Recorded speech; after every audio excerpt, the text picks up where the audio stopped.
Hello everyone, Xeno What If here.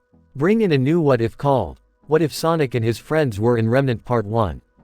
Link in the description of the fanfiction of this what if. Listen here YouTube. I do not own anything and this is not a scam. New world, new adventure. Space Colony Arc, created by Gerald Robotnik for a number of reasons. It has been used to try and both protect the world below and even destroy it. The history of this massive space station is complicated, to say the least. But perhaps new history is about to be made with it, as the once quiet and empty Ark is now lively with the sounds of battle. Throughout the halls of the Ark, dozens of robots of all shapes and sizes, ranging from egg pawns to egg gunners and even egg fighters, shot all their guns towards something that was moving at them with incredible speed. None of the bullets or lasers even made contact with a blur of blue energy that zipped through each of them, bashing its way through the front of the horde of robots to light them up with a powerful explosion before it made its way across the walls and leapt from wall to wall, bashing into each robot to destroy it with one strike before quickly making its way to the end of the hallway just as the last of the robots exploded. This was the hero of his world, the fastest thing alive, Sonic the Hedgehog. "Come on Eggman, is that all you got?" Sonic called out with an eager grin, certain his nemesis was watching his whereabouts. Almost in direct response to his taunt, the floor around Sonic opened up to reveal three hatches as three, much larger, Egghammer robots ascended to surround the blue blur. "Oh hey, breaking out the hammer guys again. Can't beat a classic," Sonic said with a grin as he performed a homing attack on the Egghammer in front of him, only to bounce off its metallic chest and land on his back on the ground. "Literally," he said with a groan. "Forgot how tough these guys were." That very same Egghammer loomed over Sonic and tried to bring its massive mallet down on him, but before Sonic even made a counter, something red appeared in between them to catch the hammer and halt its strike with nothing but pure strength. "Knuckles. Sonic, take this seriously." The red echidna scolded as he pulled back his fist and punched the hammer, sending it back up to somewhat crush the face of the robot wielding it, before Knuckles leapt into the air to bring his fists down on the hammer again to push it down hard and further crush the head of the Egghammer, destroying it. Before the other two made an attempt to attack, both were shot in the back by machine gun fire and turned around to face a blue bipedal mech-like device, being piloted by a certain two-tailed fox. "Hey big guys, say hello to my equally sized friend," Tails declared as his cyclone fired a salvo of missiles into the two Egghammers. The frontmost was completely obliterated, while the second was more heavily damaged, causing it to fall over on its back. Before it had a chance to get back up, a pink hedgehog in a red dress appeared over to bring her own hammer down on its short-circuiting face to destroy what was left of it. "Tails, Amy, nice timing there," Sonic said with a finger gun. "Geez Sonic, ever heard of the phrase, look before you leap?" Amy Rose criticized. "Sure, but where's the fun in that?" Sonic said with a friendly shrug. "Seriously though, thanks for the save back there." "No problem," Tails said with a nod and a smile as the four of them proceed to move faster through the halls of the space station. "So, what do you guys think Eggman wants with the Ark this time?" Sonic asked. "Hard to say, Eggman never revisits any of his old plans, or rarely at best," Tails replied as the cyclone ran alongside his friends. "And we haven't really seen much of him these past few months.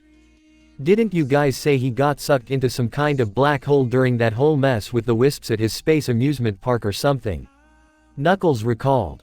"Gun actually spotted Eggman unloading one of his old bases," Amy answered. "Actually, nearly all his bases have been cleared out. Robots, parts, even his egg fleet has moved here. Maybe he's planning a vacation on some other alien planet. Be nice to get a break from him," Sonic assumed. "Or he could be planning a massive invasion of another planet," Tails countered. "Wait, can he even use the Ark for that?" Knuckles asked. "I get his fleet, but isn't this station supposed to be stuck in Earth's orbit?"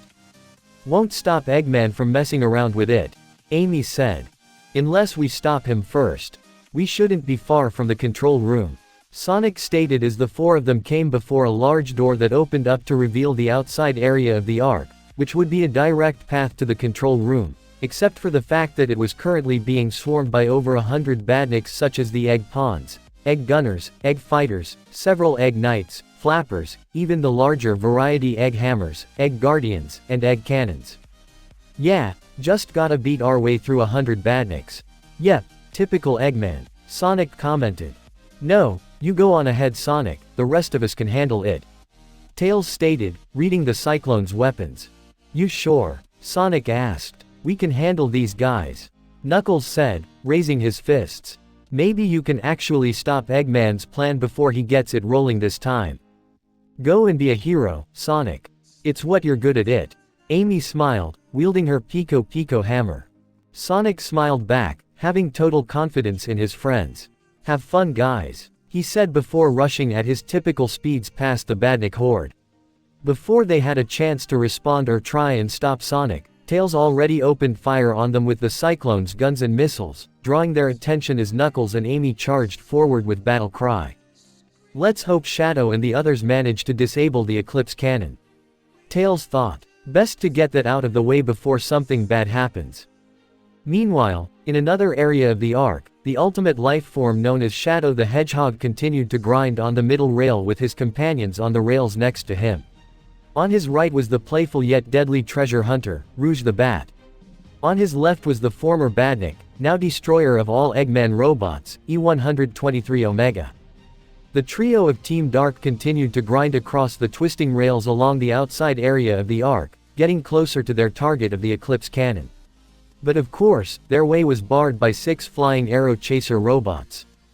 Heads up, Rouge warned as the robots readied their lasers, but Shadow already had his plan in place. Omega, destroy the 3 in front. Rouge, get me above them. He instructed.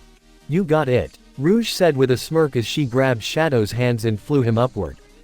Affirmative. Omega moved to the middle rail as the arrow chasers on the left and right fired their lasers, which he was able to avoid.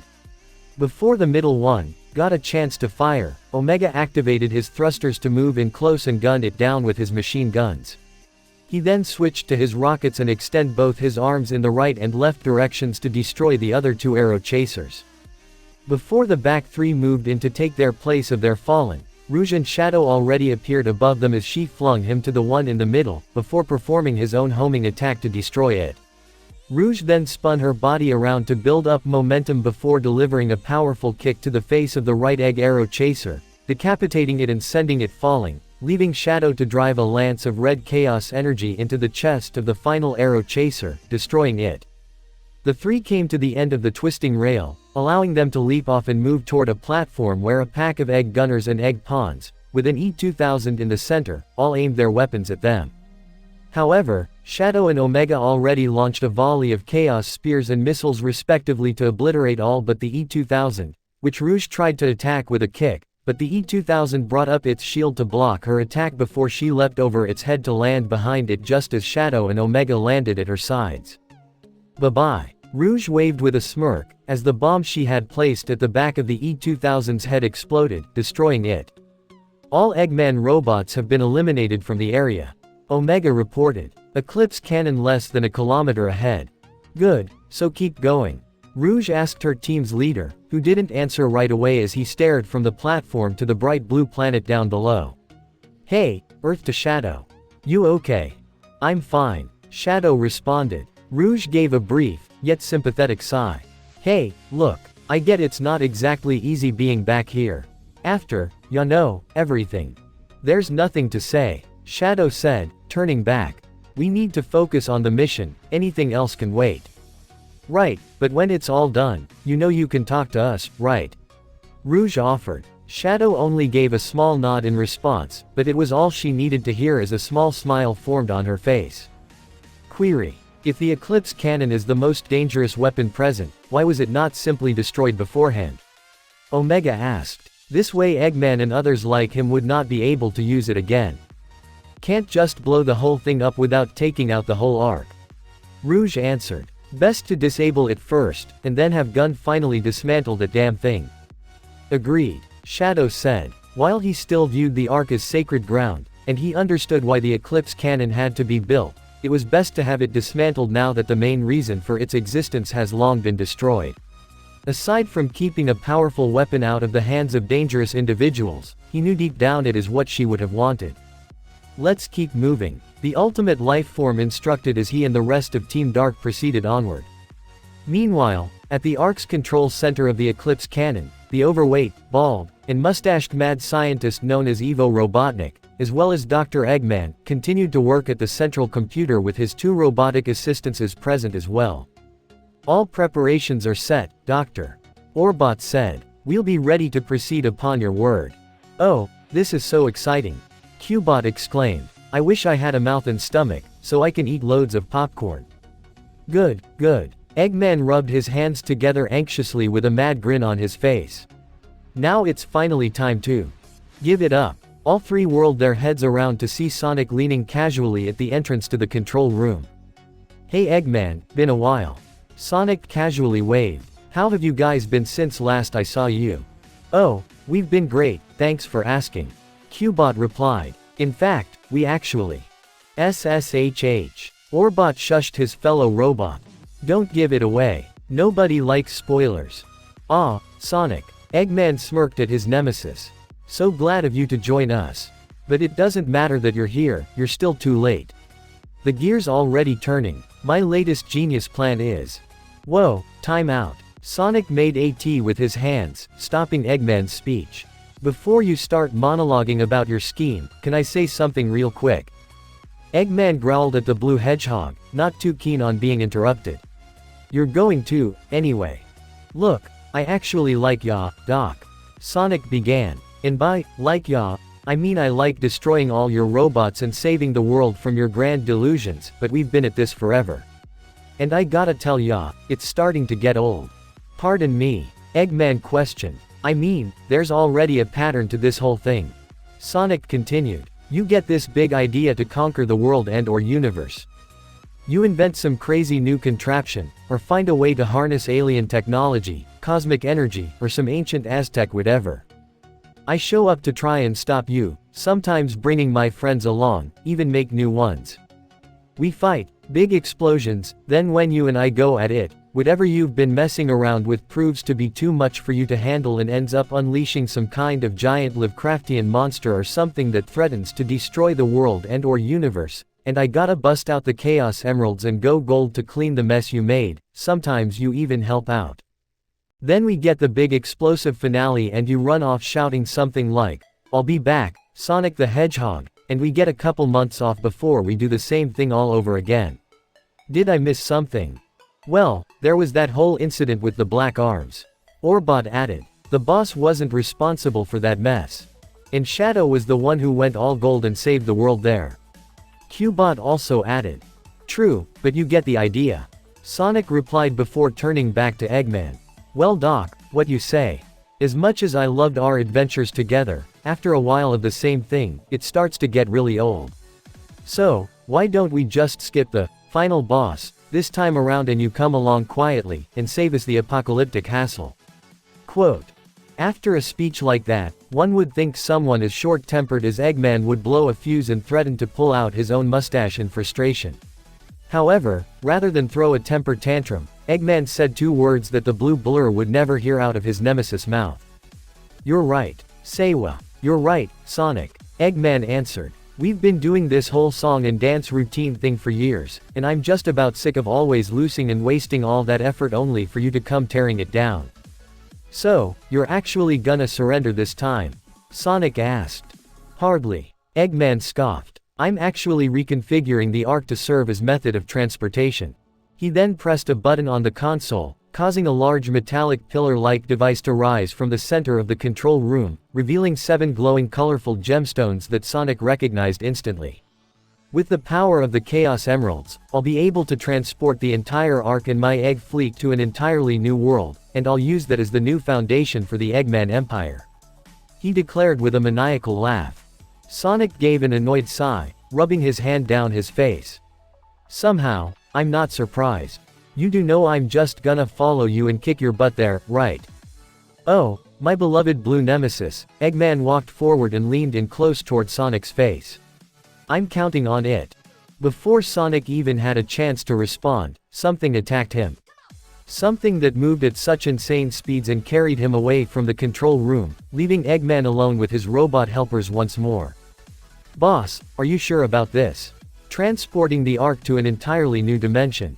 Orbot asked. We have no idea the damage the station could take from that. Not to mention this new world is really scary. Q-Bot shivered in place. I've never been more sure of anything, Eggman declared as he began to type on the keypads at the console. Beginning chaos energy extraction, activating arc gyroscopes, commencing with chaos control protocol. Team Dark continued to blast their way through more and more of Eggman's robots, with Shadow teleporting from Badnik to Badnik, destroying each mech with a single punch or kick, before landing on a long and winding bridge that stretched and curved in several directions. As Omega and Rouge continued to deal with the robots around him, Shadow took a moment to reminisce. This is the same spot where he fought Sonic, before they put aside their differences to stop the arcs crashing into the Earth. Now here he was, helping Sonic once again with trying to stop Eggman for using the arc for nefarious purposes. Funny how things work out. His train of thought was interrupted as something hit him hard, sending him skidding across the ground as someone rolled along with him. That hurt, Sonic groaned. Blue. Rouge flew in with Omega arriving as well. You good? I'll live. Sonic pulled himself up before glancing down to look in surprise to see who he landed on. Whops. Hey, sorry Shadow. The black and red hedgehog only groaned in annoyance as he pulled himself up. You were supposed to be dealing with Eggman. Well, I was, Sonic said with a wince before glancing upward at the one who attacked him, with Team Dark following his actions. But I ran into an old friend. Hovering well above them was none other than the deadliest robot Eggman had ever created, Metal Sonic. And he also happened to bring with him at least 30 or so egg gunners, and the advanced egg buster version. Aw crap. Rouge cursed in annoyance. Back with the rest of Sonic's friends, they continued to smash and destroy all the badniks that came their way. Tails continued to man the Cyclone as he fired machine guns and rockets in several directions, reducing all the robots around him to scrap metal. The Cyclone was rocked by an explosion from behind, prompting Tails to turn around and see a group of 3 egg guardians and 2 egg cannons aiming all their heavy artillery at them. Activating power laser. Tails pulled down on a lever in the cockpit, the front of the Cyclone opening up to reveal a large cannon that shot a massive energy beam from the Cyclone that shot at all 5 large robots. The middle 3 were engulfed in the massive laser and quickly destroyed, while the other 2 suffered irreparable damage as their sides were blasted off, resulting in them exploding. Knuckles ran towards a group of egg pawns with an egg hammer behind them. He threw out his fists to smash through each of their heads and chests, destroying each egg pawn before focusing on the egg hammer. Come on, let's go. Knuckles taunted as the egg hammer lifted its massive weapon, which Knuckles dodged by running underneath its lower body just as the hammer was brought down before he swiftly turned around and threw out both his fists for a powerful shove that knocked the egg hammer off the edge of the platform and into the abyss of space below. Amy gave a cry as she swung her Pico Pico hammer into the side of an egg gunner, crushing it before leaping up toward an incoming flapper to bring her hammer down onto it and send it crashing to the ground. She happened to land in the middle of a group of egg gunners, egg knights, and egg fighters, but before they even attacked, Amy spun her hammer around rapidly with enough force to generate a brief tornado, which expanded to knock back all the robots and send them flying and falling off the edge. See ya next fall. Amy waved to the falling robots, but she saw something that made her look a little worried. Guys, is the arc moving? Knuckles and Tails had destroyed the last of the badniks when they heard Amy's call for concern. They both looked over the edge to see what appeared to be the Earth being moved, at least from their perspective. But in reality, it appeared that the arc was indeed moving. If one could see the whole space station, they would understand that it was slowly spinning downwards as the Eclipse cannon was being pointed away from the planet. Why the heck is the arc moving? Knuckles questioned. What's Eggman doing? Tails then picked up a sudden alert from inside his cockpit and pulled out his tablet-like device, the Miles Electric, and saw something that made him gasp in shock. Tails, what is it? Amy asked in worry. A massive surge of chaos energy has been detected. Tails informed. Something this big could only mean that Eggman has the Chaos Emeralds, all of them. But Sonic should have been there by now. Knuckles stated. Tails immediately accessed the comms channel. Sonic, are you there? Yeah, just a little busy. They heard Sonic's pained grunts as he appeared to be fighting someone. Ran into Metal, I'm with Shadow and his pals just gotta, The transmission was cut off, but the group got the gist of it. We should get over there. Amy stated. Help Sonic and the others take down Metal Sonic, then we can go after Eggman together. She's right, Tails. Whatever Eggman's planning, we stand a better chance of stopping him as a team. Knuckles agreed. Yeah, I've already called in the shuttle. It'll get us to Sonic's location faster. Tails said. In a few seconds, a red, streamlined, triangular-shaped vessel flew toward them and hovered on the side of the platform they were standing on. The door on its side automatically opened, allowing Amy and Knuckles to enter before it closed. Tails then converted the Cyclone into its plane mode and flew out to reattach it to the bow of the ship. Once it was reattached, a dome encompassed the cockpit to better protect Tails to the vacuum. He then took the controls and flew to Sonic's location as fast as the ship could go. Rouge flew out toward a group of flying egg gunners and egg busters, swiftly and gracefully avoiding the gunfire and missiles before spinning around to shove her feet through the chest of an egg buster. She then pulled her feet out and brought her right leg down to chop the right missile arm off the now destroyed and falling robot. Rouge grabbed her newfound weapon and flew to get some distance, before opening fire with the missile arm to blast away all the flying robots. Omega shot himself toward a group of egg gunners, his own armor plating easily taking their gunfire before he made it to the central robot, obliterating it with a single punch before spreading out his arms to fire his own machine guns and tear through the remaining robots like tissue paper. Must destroy all Eggman robots. The last of the E100 series declared. As the run-of-the-mill badniks were being dealt with, Sonic and Shadow were busy dealing with the deadliest one of all. The two hedgehogs raced against Metal Sonic along the winding path, the robotic doppelganger appearing at the lead, but it wasn't long before Sonic caught up with him, blasting at him with a homing attack, but Metal Sonic swiftly dodged it and grabbed Sonic's leg as he was about to pass him. Metal then spun around rapidly, dragging Sonic with him before letting go to send him flying. Metal was then struck in the back by Shadow, knocking him off the path, but Metal Sonic quickly flew back upwards and zoomed away with Shadow giving pursuit.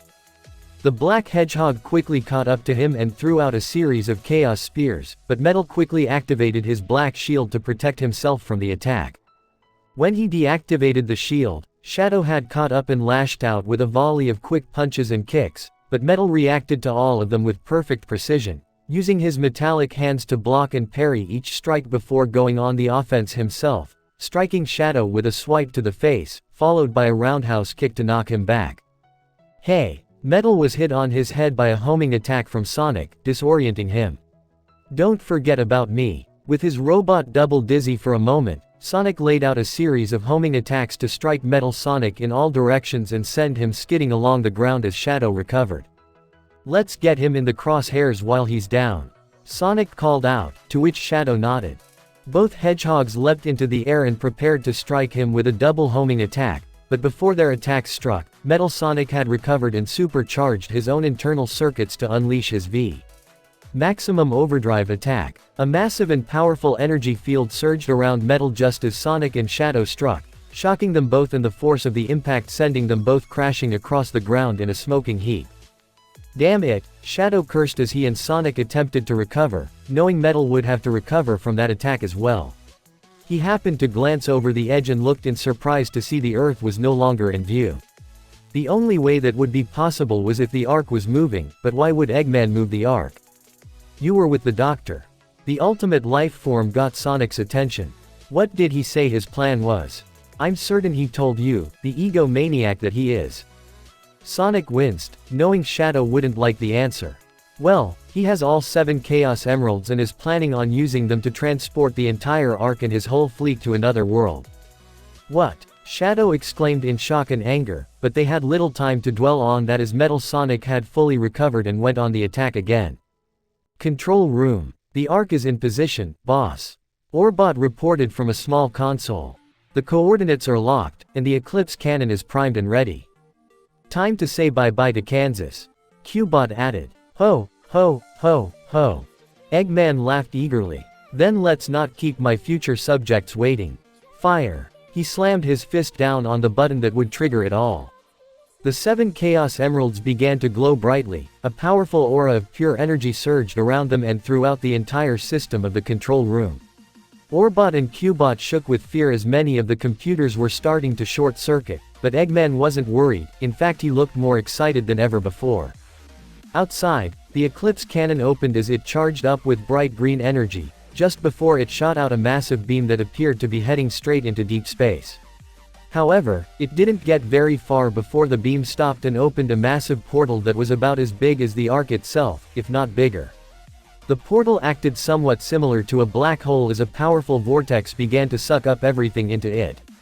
The first to be pulled into the portal were all of Eggman's ships from his fleet, followed by the Ark that was slowly being pulled into the vortex as well. Sonic, Shadow, Rouge, and Omega tried to brace themselves and resist the pull as they saw the portal from even their position. Metal Sonic saw that the portal was up, which means it was time to get inside. He shot back towards the Ark as Sonic and Team Dark almost lost their footing. "What in the hell is that?" Rouge shouted. "It is a massive distortion of space-time, not too dissimilar from Chaos Control," Omega reported. "Likely the result of Eggman channeling the power of the Chaos Emeralds through the Eclipse cannon." "Thanks for that, Professor Omega," Sonic shouted sarcastically. "Sonic." They all heard Tails' voice call to them via a set of speakers as the cyclone-controlled shuttle flew down towards them. The bay door opened up on the side as Tails called to them again. "Get inside. Now." Nobody disagreed with the young fox as Sonic and Shadow both leapt into the doorway with Omega and Rouge following them. Once they were inside, joining Knuckles and Amy, Tails closed the door and took the controls of the vessel, hoping to fly away and get some distance. However, by the time they had flown out, the Ark was already halfway through the massive portal, with the strong vacuum pulling the much smaller vessel into the portal just as the Ark itself was completely submerged. With that, the portal had closed shut, disappearing entirely, leaving nothing but the dead quiet of space. The heroes braced themselves inside the shuttle. All kinds of bright neon-colored lights could be seen from outside. It was so bright they had to close their eyes, even Omega shielded his optics with his arms. Tails gripped the controls of the cyclone so tight that his knuckles could turn white. So many theories about what was going on were filling his head, but he was unable to properly think in this insane circumstance. None of them could speak as whatever force was pulling them across space-time, emitted a high-pitched noise that drowned out any kinds of sound from around them. A single planet floated peacefully in the vast emptiness of space. At first glance, one could mistake this planet for Earth. It was mostly oceans with several differently shaped continents, but it was not Earth. The continents were shaped differently if one got a closer look, especially a black continent that was shaped like a dragon. But what made this world stand out was its moon, and the fact that it appeared almost shattered. Half of it appeared broken into pieces that floated around it and remained in perfect orbit with the rest of the moon. Suddenly, the serenity was interrupted by a bright neon green flash that lit up the void like a sun had suddenly come into existence. The light vanished to reveal Space Colony Ark, having now positioned itself in orbit of this new world. While most of the Egg fleet remained close to the Ark, the shuttle piloted by Tails and containing the rest of his friends spun out of control and appeared to be heading toward the planet. Back inside the control room, nearly everything had short-circuited and shut down, save for a few monitors that reported the damage. The Chaos Emeralds remained where they were in the pillar, only now they were no longer bright and colorful, but pitch black, indicating they were completely drained of energy. Eggman sat in the command chair while Orbot addressed the damage, with Cubot floating all around the control room in a panicked state. "That was crazy. I thought we were gonna die. Are we dead? Is this heaven?" Cubot exclaimed, only for Orbot to come up and slap him in the face. "Don't be ridiculous," Orbot told him. "We're still in the Ark and fully functional. And even if we did die, this can't be heaven, because Eggman is here." "Oh right." Cubot calmed down. "No way he's going to heaven if he ends up kicking the bucket." "I'm sitting right here, ya know," Eggman exclaimed, startling Orbot and Cubot. "Report status." Orbot looked at one monitor. Nearly all the Ark's systems, including the Eclipse cannon, have been overloaded. But life support remains functional. The Chaos Emeralds are also drained of all their energy. It'll be quite some time before they regain their power, maybe even a couple weeks. "That's fine." Eggman waved off. "We did just transport a moon-sized space station and my entire fleet to an entirely different dimension." "What about Metal Sonic?" "In the Ark," Orbot reported, getting a lock on Metal's signal. "He is fully functional." Good, wouldn't want anything to happen to my favorite weapon of mass destruction. Eggman sneered. Cubot looked over to a monitor that showed the broken moon in this planet's orbit. And there's the broken moon. Looks like we made it. Yes, it appears our transportation was a success. Orbot said. The Ark is in the planet's orbit, and it looks like the Egg Fleet is undamaged. Eggman stepped up from his chair and looked at the monitor that flickered but showed the planet below. Hello Remnant. Eggman smiled evilly. Oh, the plans I've got for you. Ha, ha, ha, ha, ha, ha. Eggman's signature laugh echoed throughout the control room. Tails' shuttle continued to spiral out of control as the planet's gravity pulled it toward the surface. The vessel was already catching fire as it entered the atmosphere. Come on, come on. Tails desperately tried to get his ship to stabilize from the cyclone cockpit, but the engines and steering were completely unresponsive. We took too much damage in that portal. Everyone, brace for impact. Inside the vessel, Sonic, Knuckles, Amy, Rouge, Shadow, and Omega tried to brace and steady themselves however they could when suddenly, the windows began to crack up front just as the engines in the back began to overheat from the re-entry, threatening to explode. Both the windows and engines gave out at the same time. The ship was being torn apart just as a vacuum-like force threatened to suck away everyone in the cockpit. Omega dug his feet and hands into the ground as Amy and Rouge held onto his arms to keep from flying. Knuckles punched a right wall and dug his own fist into it while Shadow did the same on the left wall, closer to the back.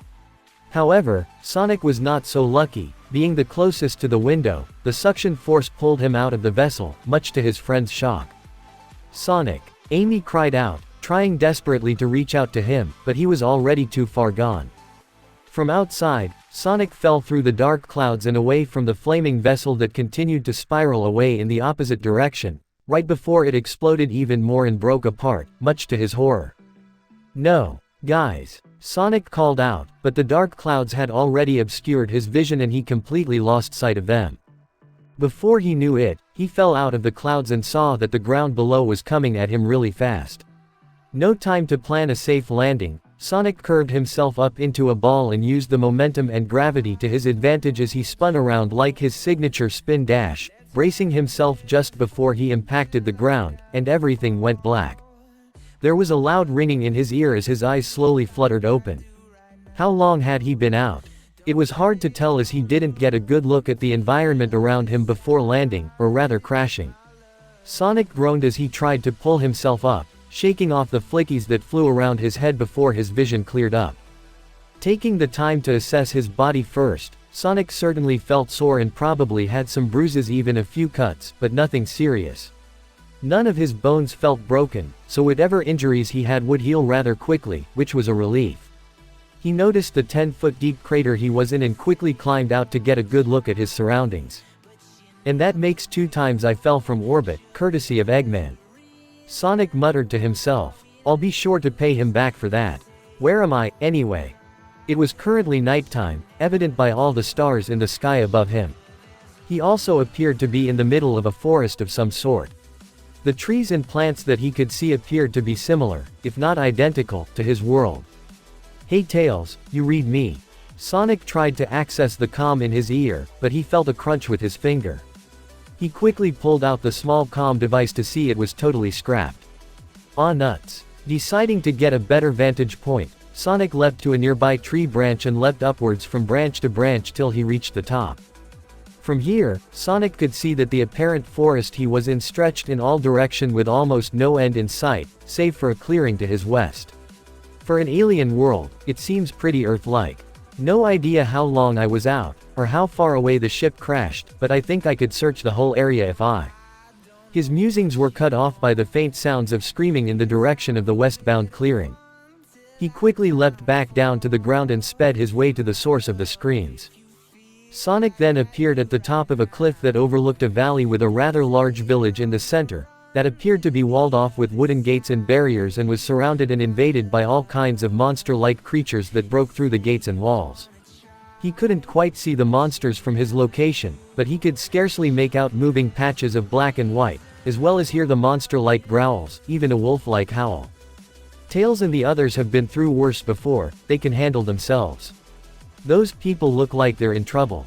Sonic prioritized. Might even get a clue where I am. Time to save the day. He sped in the direction of the besieged village.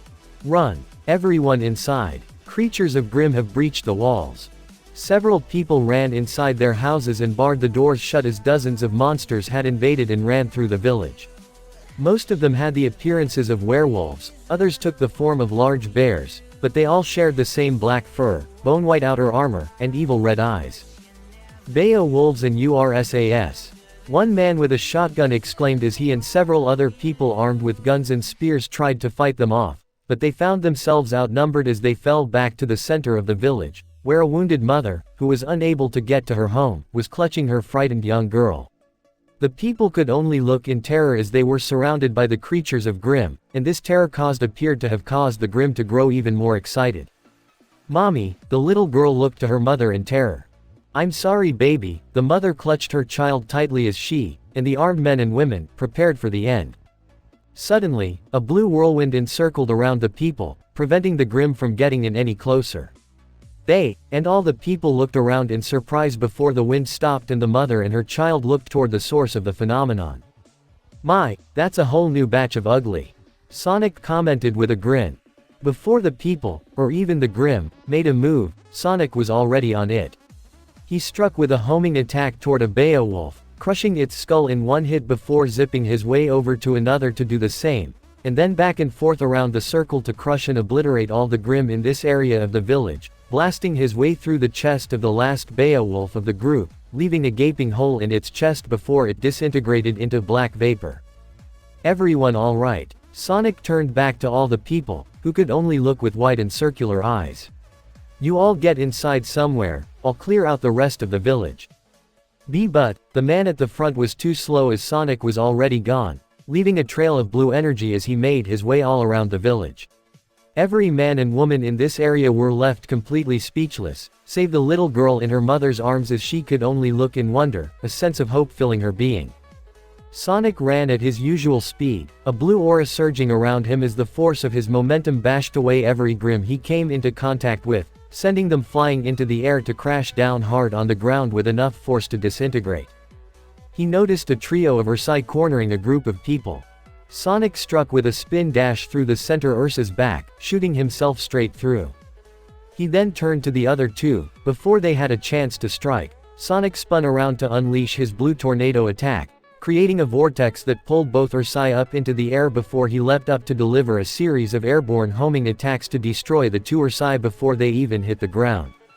He landed to the group of shocked villagers and gave them a smile, wink, and finger salute before moving on to the rest of the village. The blue hedgehog ran on the rooftops of the buildings to see several Beowulfs trying to claw their way inside to the people taking shelter. He immediately went to action, using his homing attacks again to strike the nearest Beowulf before moving on to the next, and the next, and the next, until the roofs were completely clear. He moved back to the ground to strike a homing attack into the back of the head of one Ursa, crushing its skull and killing it before facing off with a second. "Hey there, tall, dark and gruesome. Let's play tag." "You're it," Sonic snickered. The Ursa roared as it swiped its claw at Sonic, but he swiftly avoided it as he jogged backwards with the Ursa chasing after him with a roar. Such witty banter. "Come on, move those stubby legs." He ducked under another swing. "Let's go, swing bada bada bada, swing." He blinked in surprise, upon realizing that he had just backed himself near a water well and into a small pack of 3 Beowulfs and another Ursa. "Yeah, okay. This one's on me." All 5 Grimm leapt at him, hoping to gang up on him with a pounce. However, they looked in surprise to see that their prey was no longer there, only the well he had backed into. They heard a whistle, catching their attention to another nearby well. "Hedgehog, noun. A burrowing animal," Sonic mocked, having just went through the village's well system in a matter of seconds. He then leapt toward the wall of the nearest stone building and leapt vertically to the other, back and forth, crisscrossing through the 5 Grimm several times to finish them off, leaving only the evaporating dust in his path. "Who's next? Who wants more the blue?" Sonic called out to any possible remaining Grimm. He got an answer in the form of a massive black feather that was shot in front of him like a dart. "Yikes!" he yelped in surprise, the feather piercing the ground less than a foot in front of him. He looked up in surprise to see a large black bird with a skull face circling the entire village. Whoa, they got a flyer. Look out. Someone from the nearest building called to him. That's a Nevermore. Its feathers can slice right through you. Sonic looked at the feather that was in front of him as an idea came to mind. He then called out to the circling Nevermore. Hey, Tweety, my grandma has better aim than you. The Nevermore gave an angry caw in response before launching several more spear-like feathers from its wings straight at Sonic. But he stood his ground before creating another blue tornado around him, generating a powerful vortex that pulled in all the feathers. Sonic then picked up his own pace, causing the winds of his blue tornado to move even faster. Return to sender. Sonic stopped his tornado at the right angle, shooting all the feathers back up at the Nevermore, piercing through its wings and body, causing it to screech out in pain as it fell toward the ground. Deciding to make sure it was down for good, Sonic leapt to a rooftop and watched as the Nevermore fell closer, jumping and striking with a homing attack and unleashing a dozen of them all over the injured Nevermore before finishing off with a leap into the air and a falling axe kick to the back of the Nevermore's neck, cracking it and finally destroying the monster. It had already turned to dust by the time Sonic landed on the ground to dust his hands. That all of them. He did a quick run through village and around its perimeter before getting to the center where most of the people all gathered. Yep, that's all. Why you destroyed that pack, even a Nevermore, all by yourself, the man who was apparently the leader of the village and looked in awe. I've had worse odds, Sonic said. Your village doesn't look too bad, but that wall could use some work. But there are no casualties, so your people are safe. Thank you so much. The leader praised. How can we repay you? I didn't see any communications equipment around your village. Do you know if there's a city or something nearby that might? Sonic asked. If this world has a city. The village leader looked in confusion. The city of Vale is the only place nearby. Vale, huh, okay, where is it? How far? Sonic asked but saw the look of confusion on the leader's face. Yeah, I'm not from around here. Oh, Vale's mountain borders are about 300 miles west of here. The village leader answered. We can try and arrange a transport. Nah, I'm good, Sonic said with a wave. Catch y'all later, stay safe. Wait, he turned to see the same little girl he saved with her mother as she gave a friendly wave and a smile. Thank you for saving us. Sonic gave a smile and waved back before speeding off in the westward direction, leaving a blue trail behind him before it vanished. After a few minutes, the people began to try and repair the damage done to their village. But suddenly, a large spotlight was shined down on the center of the village, getting everyone's attention. All citizens, please clear the area. We are landing. The pilot of a large aerial transport announced as several people cleared the center, allowing the ship to land. The side doors opened to reveal a quartet of people stepping into the village. This group composed of 2 men and 2 women, and they were all dressed in a similar white and blue attire. The leader of the group was a light-skinned man, short brown hair, and teal-green eyes. He also wore a 4-leaf clover badge on his uniform. On his right was a large, muscular, tan-skinned woman with brown hair and brown eyes. On the woman's right was a thin man with pale skin, very short gray hair and blue eyes. He also had a third eye tattoo on his forehead and one on his chin. On the leader's left was a shorter woman with brown skin, dark pink eyes, and a mohawk of brown and blonde hair. Who here is the head of this village? The leader of the group asked. I am. The man stepped forward and recognized the group instantly. Why, you're from Atlas, right? We're the Ace Operatives. My name is Clover Ebby, and this is my team. The leader, apparently named Clover, introduced. Elm Eddern, Vine Zeki, and Harriet Bree. I've heard of you, you're one of the best teams of huntsmen in all of Atlas. The leader stated. We're the best team in all of Atlas. Harriet said with a smirk, but a slight, ahem, from Vine, caused her to straighten out, though she still maintained her smirk. We were called in to deal with a rather large horde of Grimm that have been plaguing this area of Sanus close to Vale. Clover continued. We've already finished sweeping out most of the Grimm in the area. Your village was the last place reported. We're here to assist with any defenses you may have. Thank you for the offer, but someone already came by and took care of the Grimm. The village leader revealed, much to the Ace Ops' surprise. Someone else? Elm wondered aloud. Another team of huntsmen? Clover asked the leader. No, sir. It was just one. A single huntsman dealt with an entire pack of Grimm. Clover continued to ask. Sir, could you please describe what happened? Well, a large pack of Grimm attacked our village. The leader began. There were maybe a 3 dozen Beowulfs and a dozen Ursas, even a Nevermore. But this, Faunus arrived. I think he was a type of rodent, with blue fur. A rodent Faunus with blue fur. Vine muttered. What kind of weapons did he carry? Clover asked. He didn't have any weapons. The leader replied, causing the Ace Ops to look in complete and utter surprise. No weapons? Harriet questioned. What of his semblance? Clover asked again. I think it was a speed type of semblance. The leader tried to describe it as best as he could. He moved so fast it was insane. All around the village in seconds, clearing out every Grimm he saw. Even when the Nevermore launched its feathers at him, he sped so fast he made a tornado that sucked up the feathers and threw them right back at it. Vine, Harriet, and Elm looked toward each other as the village leader continued to recount the events as Clover listened intently. He then asked about Vale, and I told him where it was, and he left. The leader finished.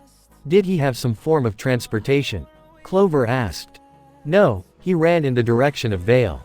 Now even Clover's professional appearance had almost completely broken. He ran to Vale. Elm repeated, wanting to make sure she heard that right. That's right, the leader confirmed. Hold on. Harriet walked up to him. You're telling me that this, completely random stranger, took down an entire horde of Grimm, including a Nevermore, single-handedly, and not only one, but is even trying to get to Vale with his semblance alone. Harriet, Clover pulled her back slightly, trying to get her to calm down. I know it sounds crazy, but it's true. The leader stated. Ask anyone in the village, we all saw it. It's all right, I believe you. Clover raised his hand and gave an assuring nod. Do you know how long ago he left? About 4 minutes ago. The leader answered. Understood. Clover turned back to his team. Ace Ops, prepare to move out. With that, Harriet, Vine, and Elm climbed back into the Manta as the pilot prepared to take off, but Clover wasn't quite done yet. Sir. He got the leader's attention, but the leader looked in surprise to see Clover bowing his head. My deepest apologies for not arriving sooner. Things could have been really bad for your village, and we should have been here faster. So please, allow me to express my apologies. The leader of a small and remote village could never have expected such a high-ranking Atlesian huntsman to actually bow his head and apologize to him. But the leader didn't carry any kind of grudge. My village is safe, even if it wasn't by you, it's all that matters to me. I understand. Good luck with everything in the future. Clover said as he straightened out and got back into the Manta. It took off soon after and left the village. Pilot, head in the direction of Vale. Clover instructed the man in the cockpit. And keep an eye out for a blue rodent Faunus. Roger. The pilot acknowledged. Sir, what is our next move? Vine asked. We are going to look for this mystery huntsman. Clover answered. Get some answers.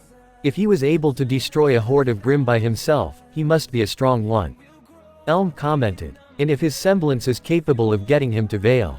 There's no way. Harriet interrupted. Even if his speed is superior to mine, he can't run 300 miles without completely draining his aura. Not to mention the possibility of running into another pack of Grimm. Vine added. Exactly. Clover nodded. If we find him and he's in trouble, we'll help him. So let me make this clear, we are only looking for answers. He saved a village, so I don't think this individual is hostile. If he's cooperative, we'll treat him with respect. And if he's not? Harriet questioned. Then we detain him. Clover said. Whoever this person is, we need to know more about him. Sonic had already crossed more than 50 miles through the forest before making it out to a large valley, where he could already see the mountains rather far away. He honestly would have been at the mountains sooner, but he ended up running into more of those Grimm monsters on his way there. Though there wasn't nearly as many as that one horde at the village, he didn't want to risk them attacking anyone else, so he dealt with them. Now he sat on a treetop just outside the valley, looking up at the night sky and the shattered moon above him to try and recollect his thoughts on all that's happened. So, this is the world Eggman was coming to. Sonic voiced his thoughts aloud. Seems pretty normal, except for the broken moon and all those monsters. I think they were called Grimm or something, well the name sure fits the bill. Sonic had seen more than his fair share of monsters before, so he wasn't exactly scared of these Grimm, but that didn't mean they weren't dangerous. They actually reminded him a lot of those knights of the underworld from his time in Camelot, or even the dark Gaia monsters he fought as the Werehog along with Chip. If there are more of those things out there, Tails and the others are probably going to run into them. Though Sonic was certain they could handle themselves, especially Shadow, it didn't mean he wasn't going to worry about them. But why did Eggman come here? What does he want this time? He gave a brief sigh. I'll get my answers soon enough, but I better get to this Vale soon so I can contact the others. He leapt down from the treetop and was about to speed his way along, that is until a large spotlight shined down on him, causing him to shield his eyes as he saw a large dropship hover in the sky above him and slowly descend. Sonic maintained a serious expression as the craft landed and the Ace Ops stepped out. So, you're the blue savior from that village back there? Harriet questioned skeptically. Funny, I thought you'd be taller. Sonic said nothing and turned around, preparing to go on his way. Hold on a moment, we're not trying to cause trouble, we just want to talk. Clover stepped forward. You pulled quite the event back there. Saved an entire village from a horde of Grimm all by yourself, no weapons at all. I just saw some people in trouble and thought I'd lend a hand. Sonic replied. And you certainly left quite the impression. Clover commented. Those people were practically praising you. You guys want something? Sonic asked, getting right to the point. Straight to business, huh? Clover replied before answering. We just have some questions that we're hoping you'll answer. Like I said, we're not trying to cause trouble. Well, I'm kinda busy, got somewhere to be. Sonic said, gesturing backwards with his thumb in the direction he intended to travel to. Heading to Vale, I see. Clover acknowledged. If you want, we can give you a lift, and have a chat along the way. No thanks, I can make do on my own. But thanks for the offer. Later, Sonic turned around and prepared to leave, but before he had the chance, Harriet had suddenly appeared in front of him. She had left a trail of yellow electricity behind her, her eyes briefly charged with the same energy before turning back to their natural color. So she's pretty fast, Sonic thought to himself. We tried being friendly, but I'm gonna get straight to the point too. Harriet said in a strict tone. In case you hadn't figured it out yet, we're the Ace Ops. As in, the best team of huntsmen in all of Remnant. We've taken on all kinds of Grimm and other dangerous people, so if you're thinking about getting any funny ideas about shaking us off, she leaned in close with narrowed eyes and a challenging grin. Think again. Harriet, Clover tried to talk her down, but Sonic beat him to it as he had a grin of his own. Best of the best, you say? Then how about a bet? He challenged. Excuse me. Harriet's eyes narrowed even further. I'll race ya to those mountains. Sonic began. If you guys manage to catch me before I get there, I'll tell you everything I know. No harm, no foul. But if I make it before you guys do, I'll handle my business my way. While Harriet looked more than ready to accept the challenge, it ultimately fell to her leader's decision as Elm and Vine looked toward Clover. If you want to play it like that, then fine. But you better hold your end if we catch you. You can forget, if. Harriet stated. Sonic's smirk only grew before he made a run for it, heading straight to the mountain range surrounding Vale as the Ace Ops quickly mounted the Manta. Pilot, go after him. Clover ordered. Yes, sir. The pilot had already powered up the Manta as it took to the air before flying off after the speeding blue hedgehog. Keep your eyes on him, don't lose him. Clover told the pilot before turning to his teammate. There was no need to provoke him, Harriet. He was gonna go off on his own, even after you told him to come with us. Harriet argued. Clover gave a brief sigh. We'll talk later, right now we need to focus on catching him. Vine, you take the starboard side, I'll take port. We'll try to reel him from a distance.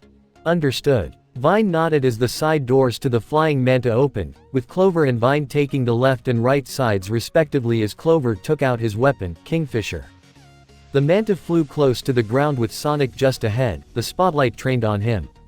Sonic appeared to be moving close toward the starboard side. Vine saw this as his chance as his arms began to glow a sickly yellow, before his arms appeared to stretch out and get close to Sonic. Yow! Sonic dodged one stretched limb that tried to grab him before swerving to the right to avoid another. He swerved left and right swiftly, avoiding each and every grab attempt. Not only can he match the speed of a manta, but he can also even maintain and change his direction without backlash. Most impressive. He must have a strong aura. Vine thought to himself. Deciding to avoid the stretchy limbs, Sonic shifted his position from the right to directly under the manta and on the vessel's left side, not appearing to change his speed. However, Clover was prepared as he threw out Kingfisher, which appeared to be a metallic fishing rod as the line extended and the hook attempted to snag Sonic's feet, but he dashed forward as the line reeled back to Clover. Smirking slightly, Clover briefly flicked his thumb against his clover pin before flinging the line at Sonic once again. This time the hook snagged on his ankle and pulled Sonic back. Goddamn. Clover was about to reel him in, but Sonic already had a counter in mind. He spun his own body like a corkscrew to shake the hook off his ankle and land back on the ground and continue with his run, still maintain equal speed with the manta. What? Sonic's smirk had not vanished. A fishing rod, huh? I know a cat who's just as good with his. He picked up his speed slightly to move ahead of the manta. Sir, he escaped you? Elm questioned. But nothing can escape Clover's good fortune. It's impossible, Harriet exclaimed. First time for everything it seems, Clover said, still more than a little surprised himself. A serious look formed on his face as he turned to another of his teammates. Elm, get on top. Fired controlled shots around him, try and force him closer to the ship. Yes sir. Elm nodded as she turned to Vine, who nodded back.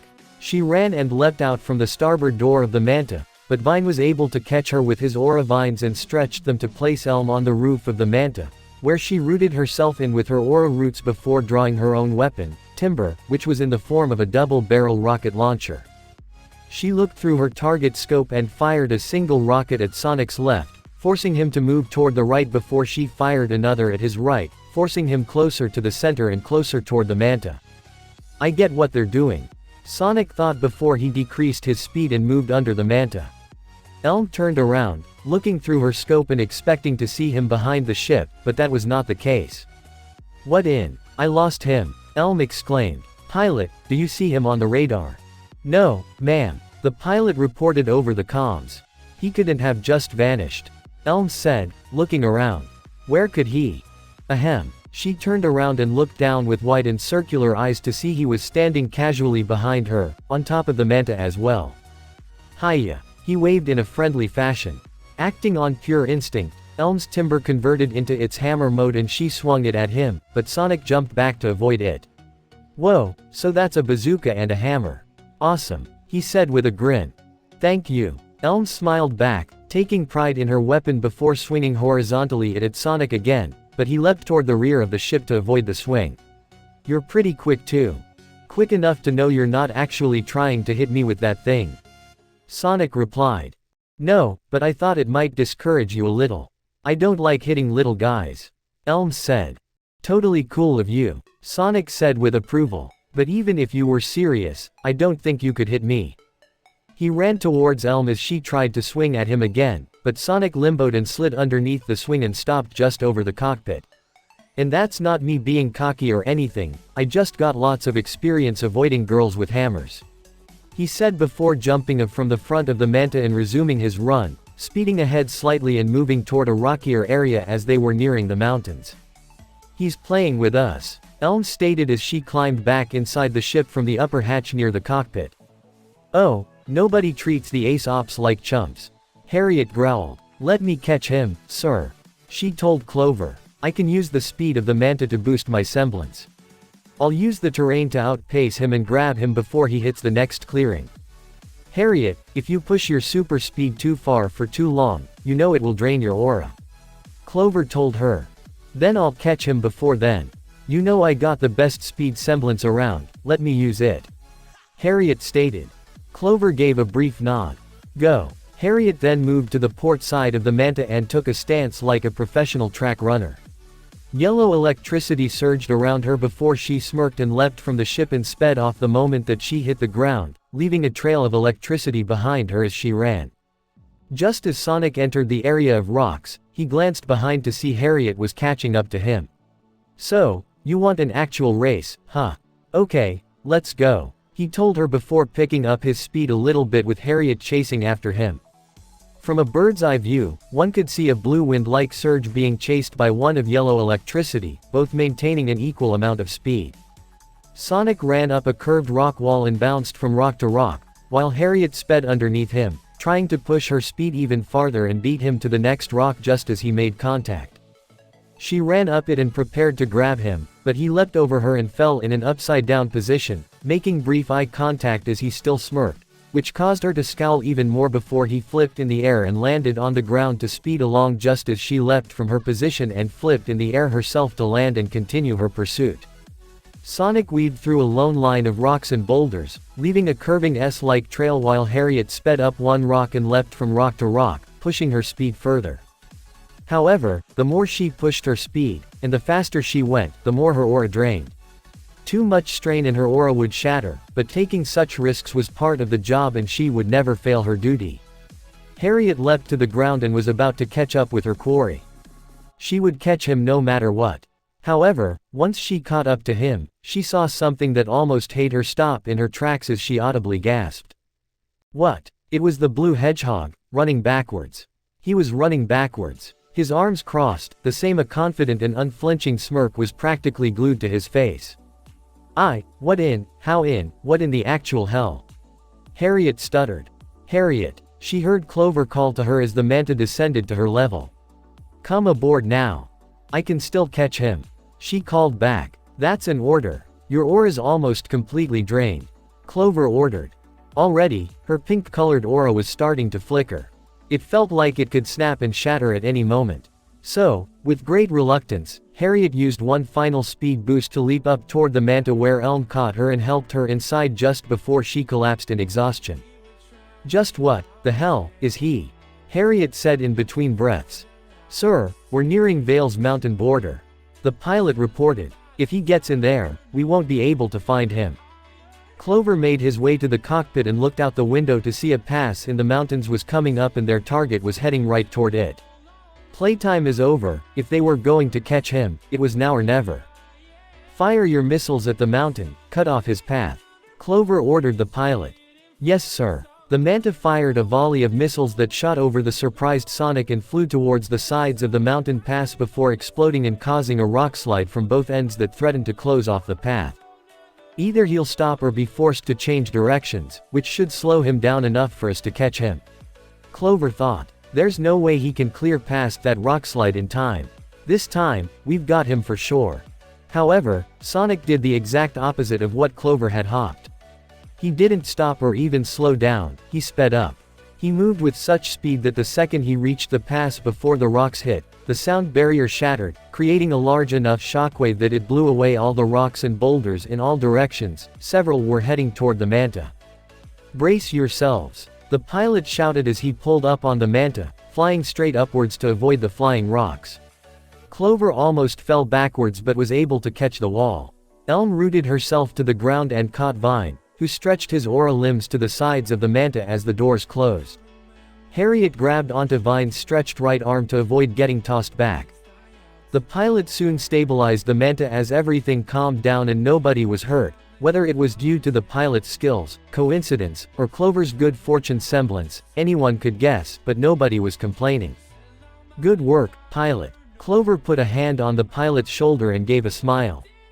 Thank you, sir. The pilot nodded as Clover turned back to his team. Is everyone all right? I'll live, Harriet muttered. I'm okay. Elm said. We're fine, sir. Vine added. Good. Clover breathed a sigh of relief before they got back to the situation.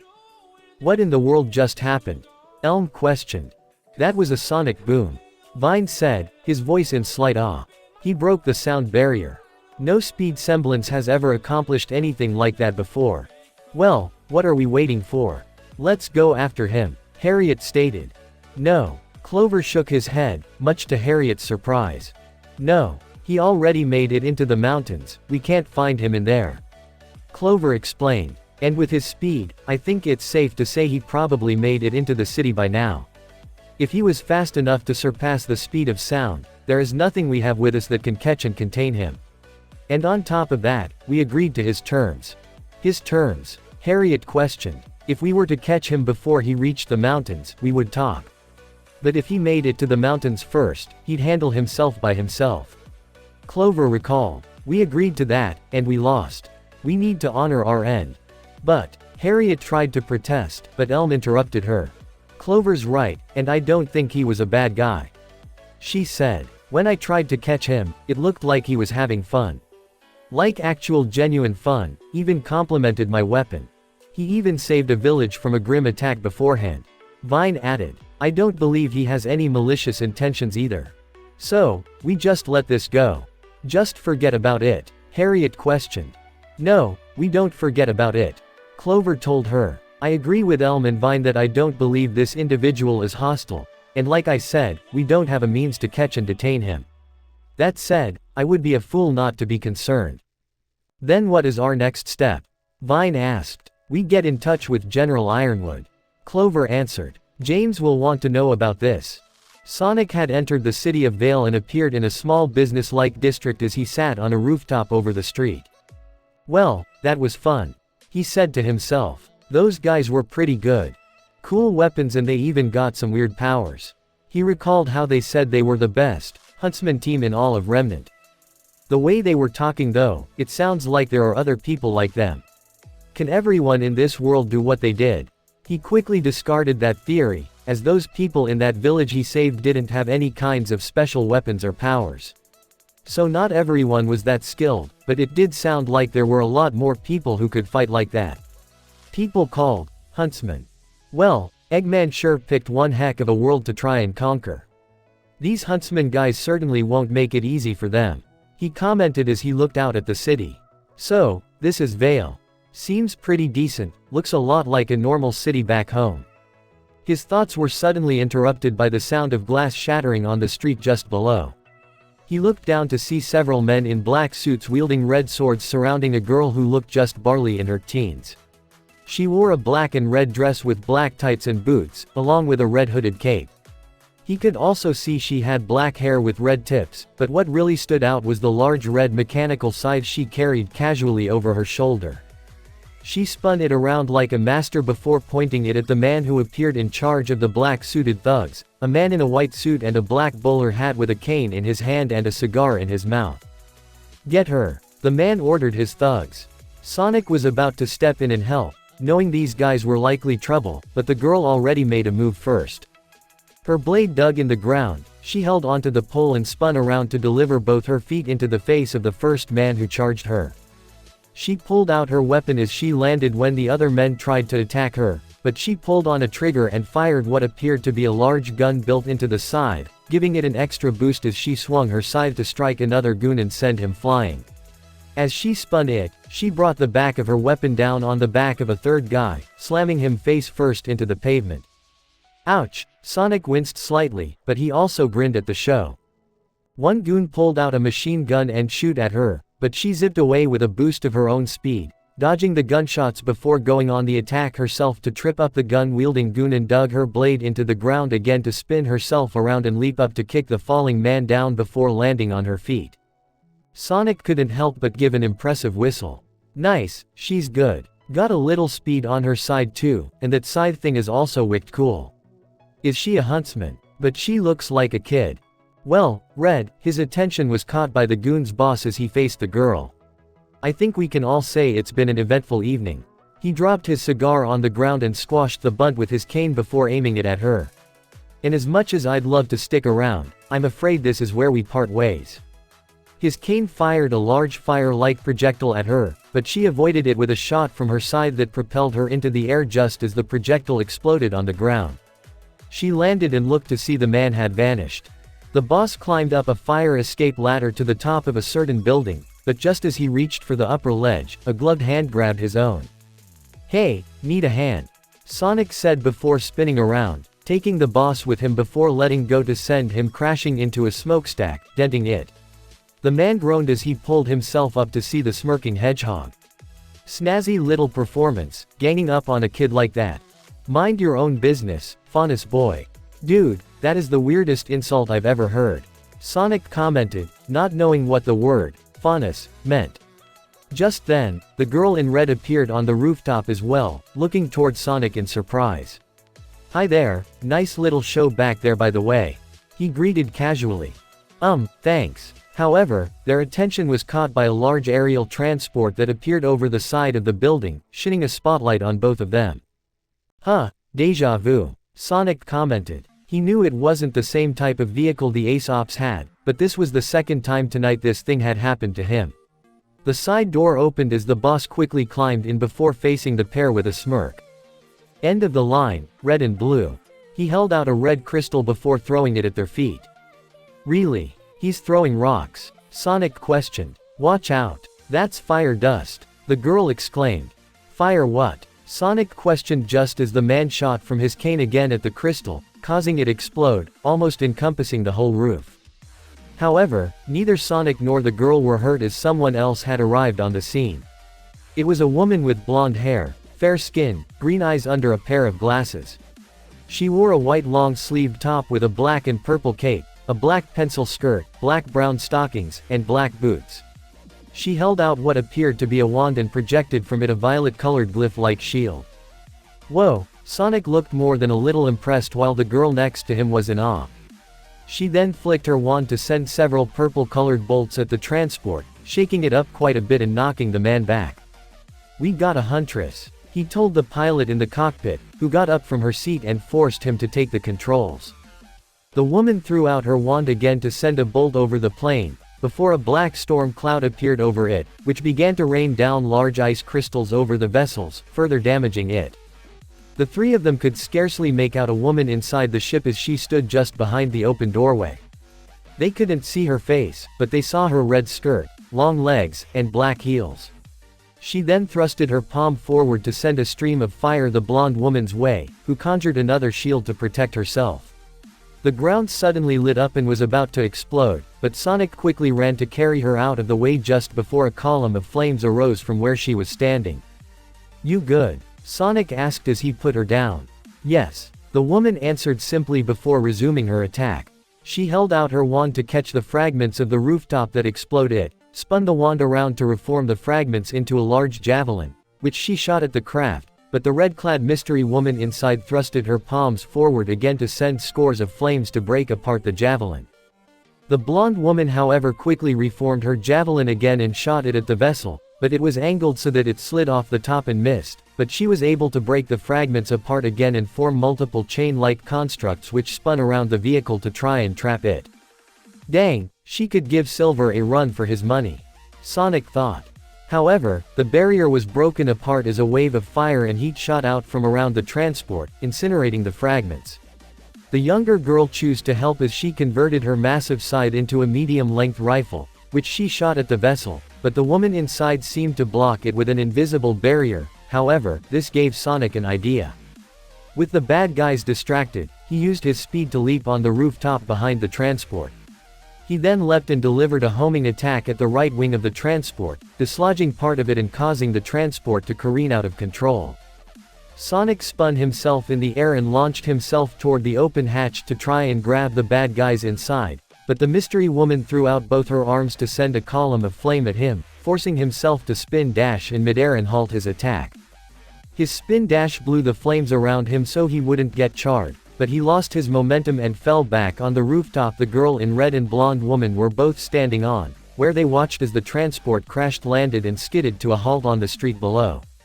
"Okay, I'll go get them before they make a run for it," Sonic told his newfound allies before running off the rooftop to inspect the crash. As the woman stared at his incredible feat of speed, she heard a slight squeal from the younger girl next to her. "You're a huntress. Can I have your autograph?" she exclaimed with a wide grin and sparkling silver eyes. Before she could make a response, Sonic appeared back on the rooftop. "Okay, so good news and bad news. Good news, the damage is only on the street, and no bystanders were hurt." "That's a relief." The girl smiled as the woman gave a small nod. "Bad news, the bad guys got away," Sonic revealed. "Aw, what?" the girl complained, throwing her arms out. "Yeah, just poof. Gone. No trace. Pretty weird," Sonic said before turning to the blonde woman. "So, what now?"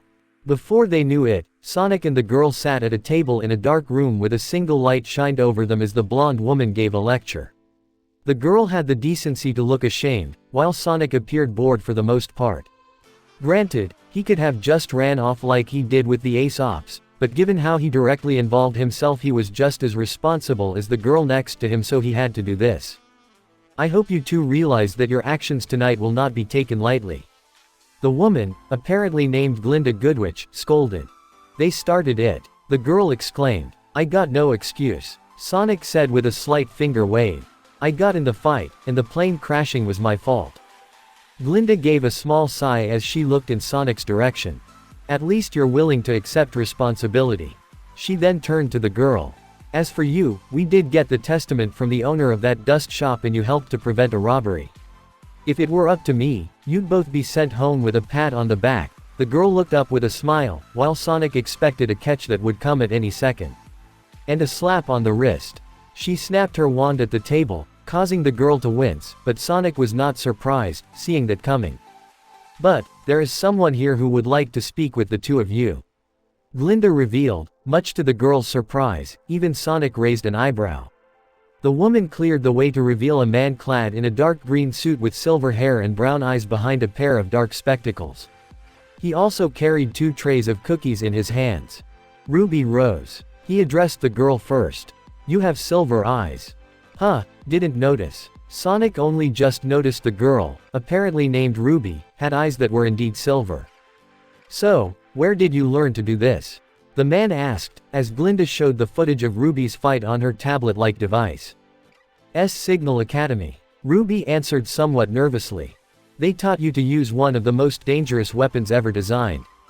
The man continued to ask as Sonic remained silent but listened anyway. Well, one teacher in particular. RWBY replied. I see. He set down the cookies in front of RWBY and Sonic, both exchanging eye contact as RWBY helped herself to one, and then proceeded to eat all the others on her tray rather quickly. These things aren't laced, are they?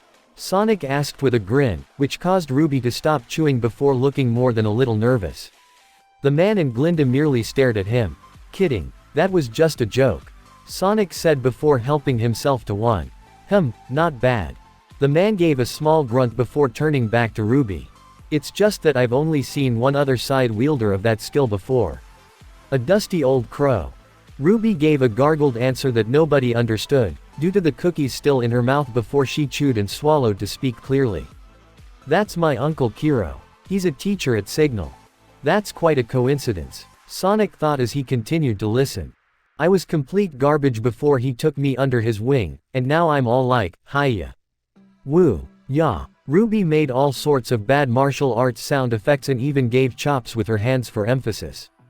So, I've noticed. The man said. And what is an adorable girl such as yourself doing at a school designed to train warriors? Well, I want to be a huntress. RWBY answered in a serious tone of voice. That got Sonic's attention. Huntress. Like those Ace Ops guys. They got schools to train them. You want to slay monsters? The man asked. Yeah, I only have 2 more years at training left at Signal, and then I'm going to apply to Beacon. RWBY explained. See, my sister is starting there this year, and she's trying to become a huntress, and I'm trying to become a huntress, cause I wanna help people. And my parents always taught us to help others, so I thought, might as well make a career out of it. I mean, the police are alright, but huntsmen and huntresses are just so much more romantic and exciting and cool, and she gave a squeal like an adorable schoolgirl to show just how excited she was. Ya know. Sonic stifled a chuckle at the girl's excitement while Glinda looked with a slightly confused expression, while the man's remained unchanged. Do you know who I am? You're Professor Ozpin. You're the headmaster at Beacon. RWBY answered. Well dang, Sonic commented. The man revealed to be Ozpin gave a half smile. Hello. Nice to meet you. RWBY nodded, not sure whether to be nervous or excited, so she was probably both. You want to come to my school? The headmaster asked. More than anything, RWBY said without a hint of doubt or hesitation in her voice, showing how much she really wanted it. Ozpin shared a look and a smile with Glinda, who rolled her eyes slightly before he gave his response. Well, okay. RWBY's silver eyes sparkled, and gave a grin widened to dumbfounded proportions. But, before we get started on that, I feel it is best to address our other guest in the room. Ozpin turned his attention to Sonic. I've lived a long life and have seen many things, but I've never quite seen anything like you before. A short, blue-furred, hedgehog-like faunus, with a speed-based semblance and an unusual fighting style that employs his own body as a projectile. Glinda showed footage of Sonic's fight against the bad guys in the bullhead before he gave his reply. Yeah, I'm not from around here. It's a long story. I'd actually be very interested in hearing that story. Ozpin said. But why don't we start with a name? You know mine, what is yours? He knew he needed allies if he was going to fight against whatever Eggman had planned for this world. And given what he learned in the short time he was here, these huntsmen and huntresses were this world's defenses, and this man ran what he could only guess was a well-known academy that trained such people. He was probably a fighter himself, but more importantly, he likely knew more about this world than anyone else in this room. It was time to start making some new friends. The name's Sonic. Sonic the Hedgehog. Beacon Academy. With a grunt, Knuckles was able to haul out the heavily damaged Cyclone from the wreckage of the shuttle and lift it over his head with both his hands. Careful, Knuckles. Put it down gently. Tails told him, and Knuckles did just that, putting the Cyclone down on the ground as gently as he could, allowing Tails to come in and assess the damage done to his primary vehicle weapon. At the moment, the group consisting of Tails, Knuckles, and Amy were in the middle of a dense forest, after having crashed in the remains of half of their shuttle, which broke apart after entering the atmosphere of this new world, and now separated from most of their party. Think you can get the Cyclone up and running again, Tails? Amy asked hopefully. I know we can move on our own, but the damage it took on impact is pretty severe, but nothing irreparable. The young fox reported. Our half of the shuttle seemed to take most of the impact, which is probably why the Cyclone is still more or less in one piece.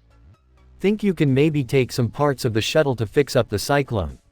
Knuckles asked. Probably not. Tails answered with a wince, looking at what was left of their shuttle, which was little more than a pile of charred and broken metal. The shuttle's pretty much totaled and anything that was useful either burnt up on re-entry or shattered in the crash. He gave a brief sigh before looking toward Amy. Have you managed to get in contact with Sonic, Shadow, or the others? No. Amy held the Miles Electric in her hands, which had a large crack on the screen, yet still seemed somewhat functional. I can't even get a signal. I don't think this world has any satellites to connect to. At least compatible ones. And comms appear to be down too. Guess that's just our luck, Tails said with a dejected sigh as she and Amy looked with concern for their friends, primarily Sonic. Hey, come on, this is Sonic we're talking about. Knuckles told them. He's been through worse, and we all know he can handle himself. Same thing with Shadow, Rouge, and Omega. Knowing them, they're probably looking for the best way to try and regroup, and we should do the same. That seemed to pick Tails up a bit. You're right, Knuckles. Now's not the time get mopping. We should find out where we are first. Maybe if I fly up and get a better vantage point. As Tails began to come up with a plan, Amy heard some movement in the trees and bushes behind her, catching her attention. She walked over to try and investigate, pushing some branches aside to investigate the darkness that laid a few feet beyond. Gazing deeper, she noticed a pair of glowing red eyes glaring at her. Acting on instinct, Amy leapt back with a yelp to avoid the claw strike of a large creature of Grimm, known as an Ursa, as it appeared in the clearing, catching Knuckles and Tails' attention as Amy drew her Pico hammer to parry its claw strikes before shifting toward its side to swing her hammer at it and knock it down. What the heck is this? Amy questioned. Hey, you guys see this too, right? Yeah, we see it, Amy. Tails said as he and Knuckles quickly ran to Amy's side to face the Ursa as it got back up on its feet. Think maybe it's this world's wildlife. Don't know, but it's definitely not friendly. Knuckles easily picked up on its aggression as the Ursa roared at them before charging forward, but Knuckles had charged back in return, ducking under a claw strike to deliver a punch into its gut with enough force to send it flying and crashing into a tree. Before it even got up, Knuckles had already leapt into the air and fell back down to deliver a bone-shattering punch to its face, shattering the skull armor of the Ursa, killing it instantly. Knuckles, along with Tails and Amy, could only look in further confusion as the Grimm's carcass melt into dust a second after its death. Alright, I take it back. Tails said. That thing was definitely not wildlife. You sure? Amy asked. No, he's right. Knuckles agreed. Look. He pointed up to a flock of birds that appeared to be robins that flew across the sky. Those are normal animals, not too different from the kind we see back home. This thing looked entirely different. Yeah, and last time I checked, natural creatures don't disintegrate upon death. Tails added. So, what was it? Some kind of demon, Amy wondered. I mean, we fought demons before. The group then heard more growls from the trees around them as they looked to see several more Grimm emerge from the forest, consisting of mostly Beowulfs and a few more Ursa, leading up to a total of 20.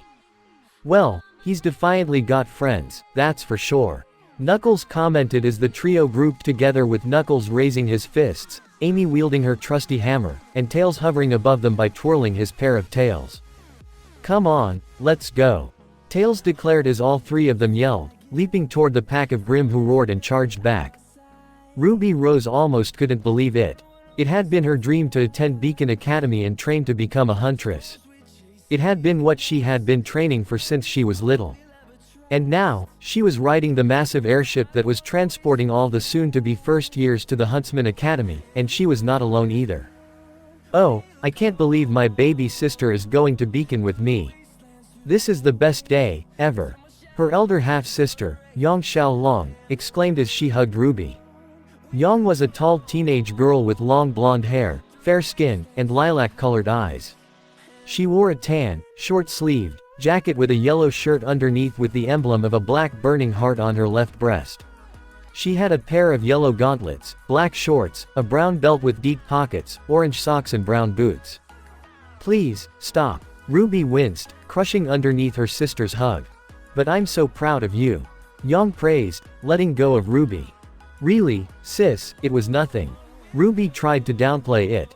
What do you mean? It was incredible. Everyone's gonna think you're the bee's knees. Yang praised. Look, I don't wanna be the bee's knees, okay? I don't wanna be any kind of knees. Just wanna be a normal girl with normal knees. Ruby stated. What's with you? Aren't you excited? Yang asked. Of course, I'm excited. Ruby replied. It's just, I got moved ahead 2 years. I don't want people to think I'm special, or anything. But you are special. Yang told her younger sister as she put an encouraging arm around her shoulder.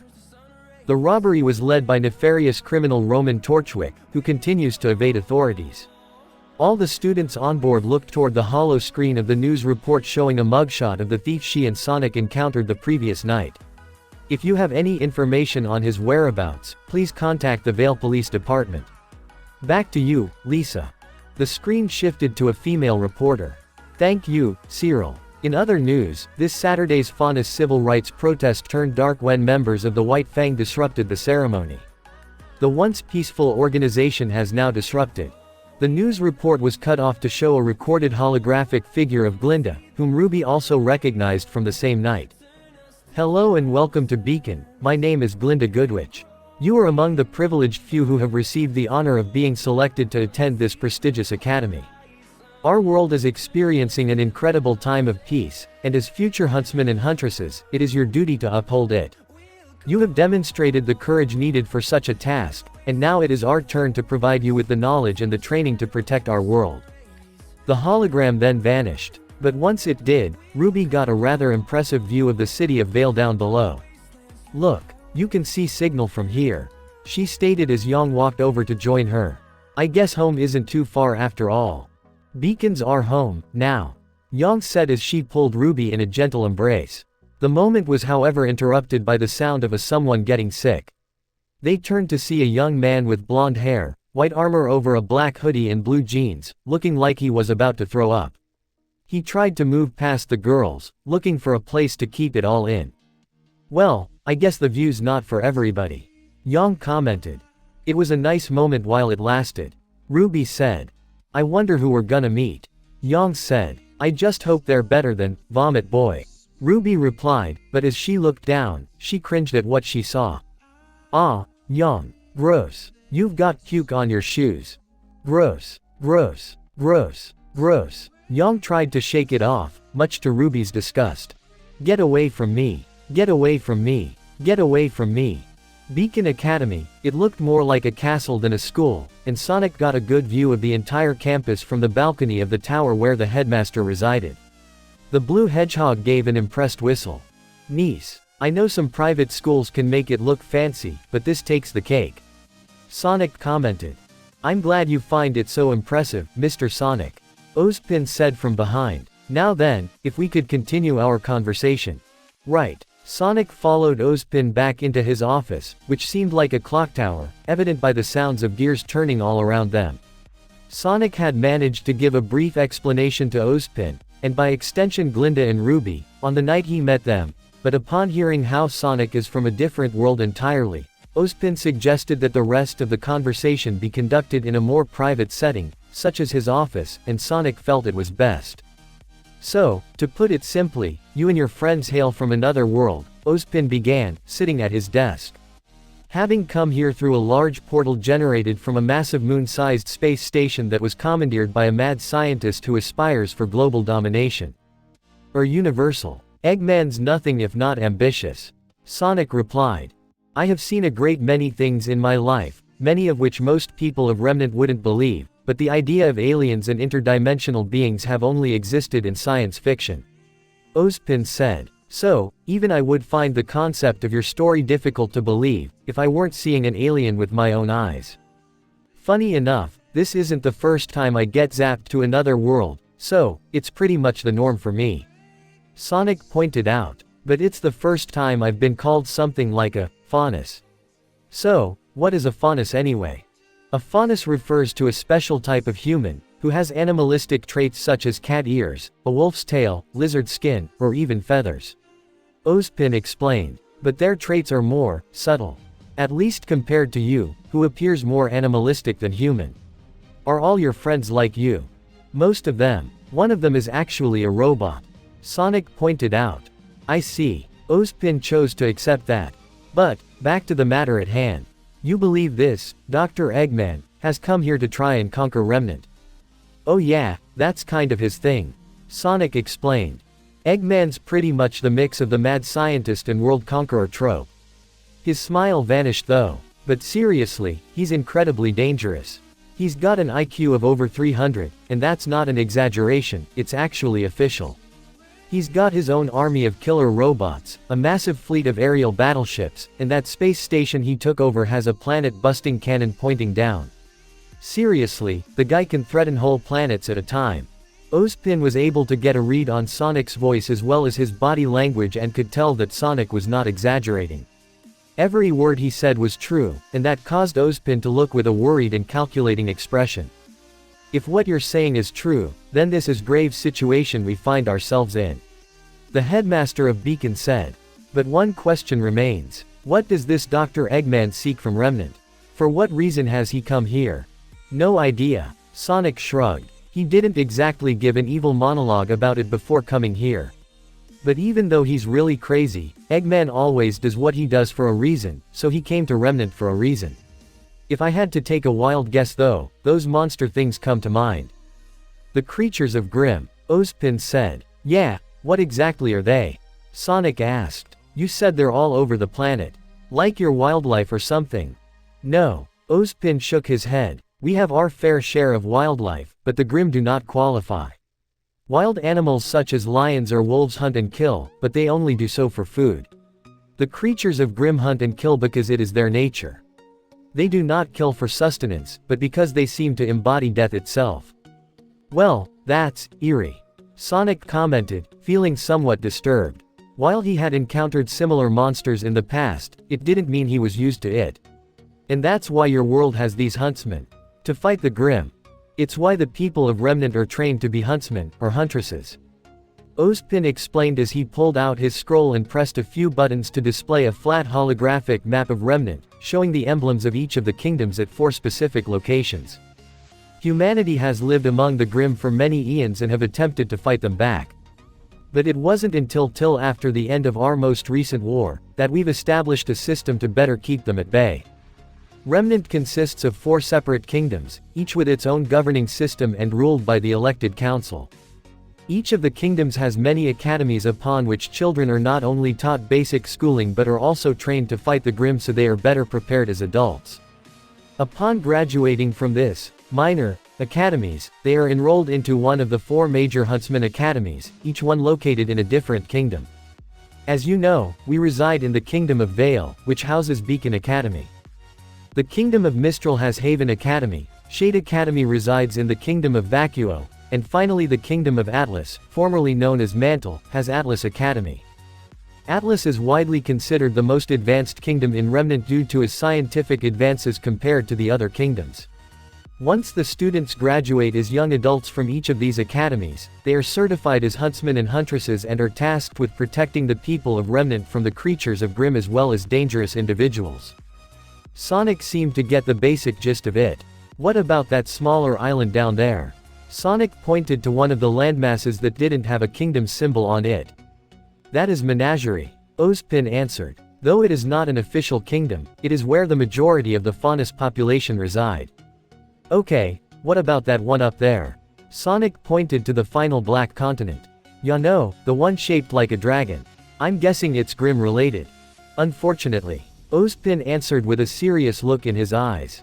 It has no official name, but that is believed to be the home territory of the Grimm.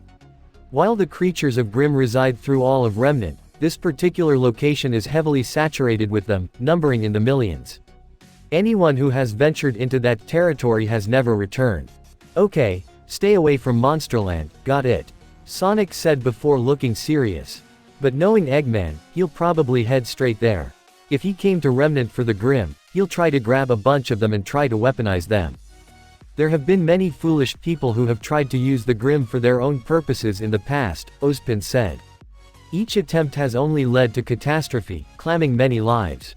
Not gonna stop Eggman, Sonic replied. It's what makes him so dangerous. He's smart, crazy, and ambitious. When he sights on something, nothing is off limits. He'd tear the entire planet apart to get what he wanted. Ozpin's eyes narrowed at the thought of that. The description of this Eggman reminded him very much of someone else. And if Eggman was indeed every bit as dangerous and ambitious as Sonic would describe, there is little doubt in his mind that she may become involved as well. And if she did, who's to say what could happen? One thing was certain. A lot of innocent lives would likely be put at risk. Is there a way to get in contact with your friends? Ozpin asked. If this Dr. Eggman is as dangerous as you say he is, I feel it is best for us to work together. Speaking as a huntsman, and the headmaster of one of the 4 major academies, it is my duty to protect Remnant. Sonic smirked. Took the words out of my mouth, Professor. I know I can find my friends, I just need a map. I remember where I crash landed, and where our ship broke apart, so I got a general idea of where everyone might be, but a map would help. Ozpin deactivated his scroll and handed it to Sonic. Take this. We can also use it to communicate. If you desire, I can arrange for a team of huntsmen to accompany you, as well as transportation. Nah, I'll be fine on my own. Sonic said. I can make it to those mountains in a few minutes. Your abilities are another thing I wish to discuss. Ozpin said. But once you have found your friends, of course. Am I correct to assume they have similar abilities? Yep, so if they end up running into a pack of Grimm, I'm sure they'll be fine. Sonic responded. I'll call ya if I need something though, later. He ran and leapt out from the balcony, before running down the side of the building. Ozpin walked outside to see a blue streak zipping far away from Beacon at a speed one thought to be impossible. He even thought he had heard a sonic boom in the distance. He had seen many speed-based semblances in the past, but nothing like that. While he seemed certain Sonic is a capable fighter, Ozpin could only pray that he had the tact and skills needed to survive the horrors that lay within the darkness of his home world. That very same darkness he had been at war with for many centuries. And with the introduction of Eggman, that war had just become a great deal more complicated. The airship had just docked at the cliffside just before Beacon Academy. The doors opened to allow all the passengers off, the first one being Vomit Boy, who ran to the nearest trash can and let it all out. Everyone either avoided him, or looked with sympathy as they walked from the door to the pathway that led to the academy.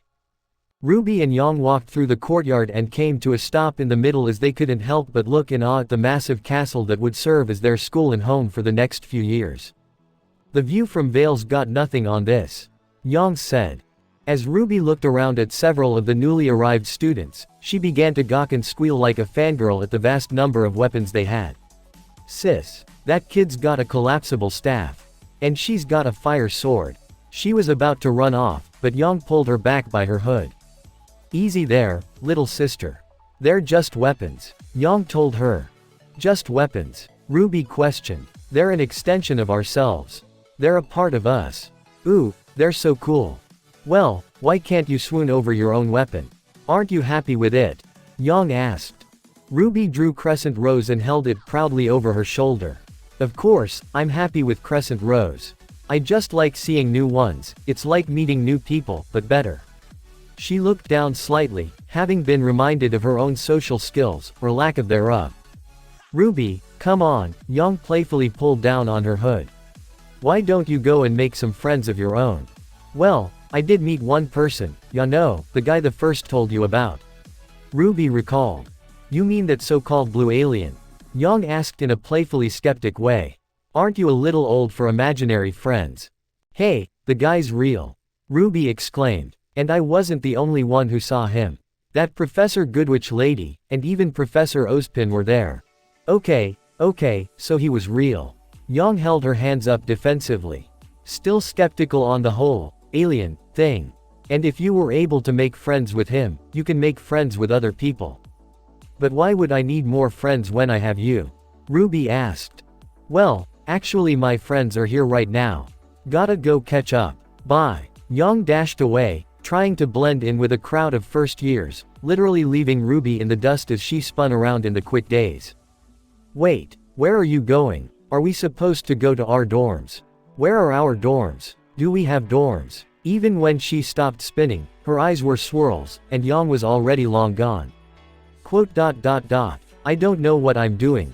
RWBY ended up backing into a luggage cart that held an assortment of white suitcases, knocking and spilling them over the ground.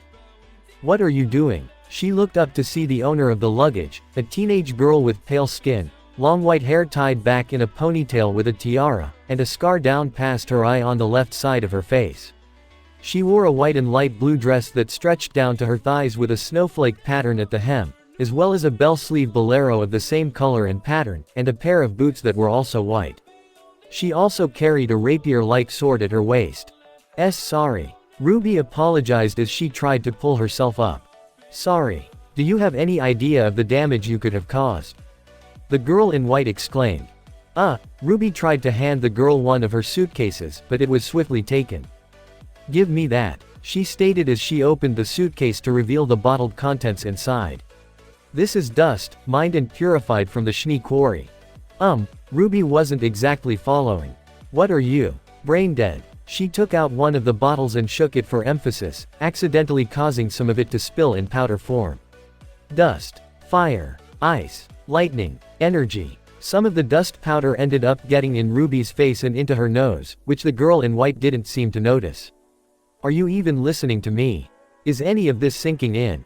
What do you have to say for yourself? RWBY then sneezed, igniting much of the dust as a small explosion erupted in between them, followed by flashes of lightning and even some snowflakes in the air as one of the dust bottles went flying, bouncing on the ground before coming to the feet of another girl. This girl had fair skin with long black hair and amber-colored eyes. She wore a black buttoned vest over a white, sleeveless undershirt, along with white shorts, black and dark purple stockings leading to black low-heeled boots, and finally a black bow tie over her head.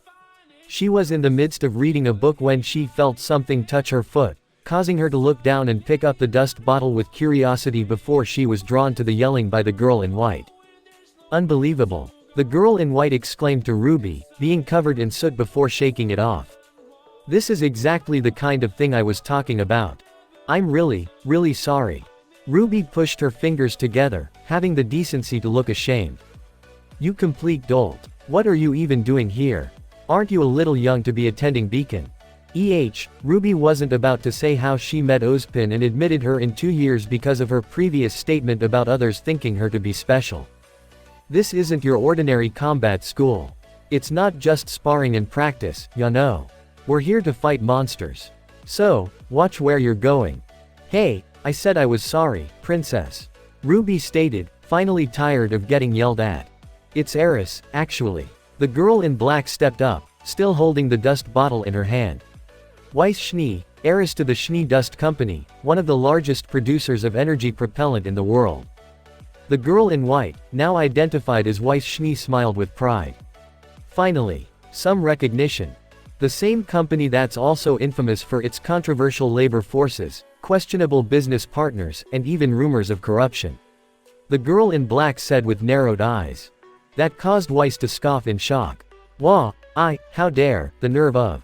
Her stutters caused RWBY to snicker as Weiss glared at the girl in black and took the dust bottle back before storming off, leaving a pair of attendants to pick up the spilled luggage. I promise I'll make this up to you.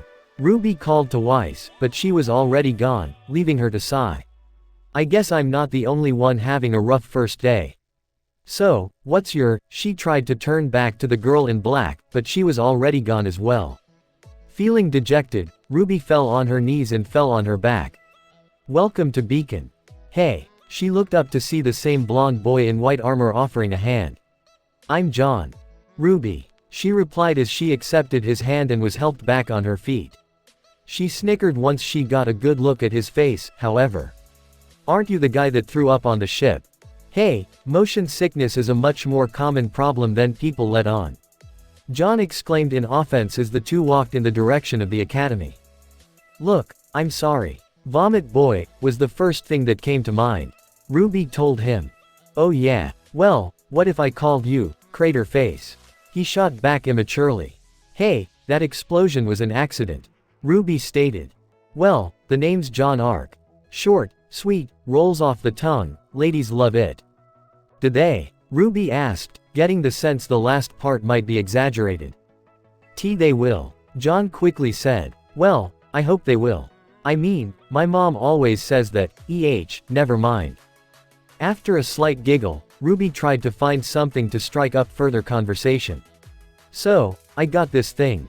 She displayed crescent rose, causing Jaune to balk in shock and surprise. Whoa, is that a scythe? He exclaimed. It's also a customizable, high-impact, sniper rifle. RWBY said with pride. What? Jaune didn't quite seem to understand. It's also a gun, RWBY said as she cocked the trigger for emphasis.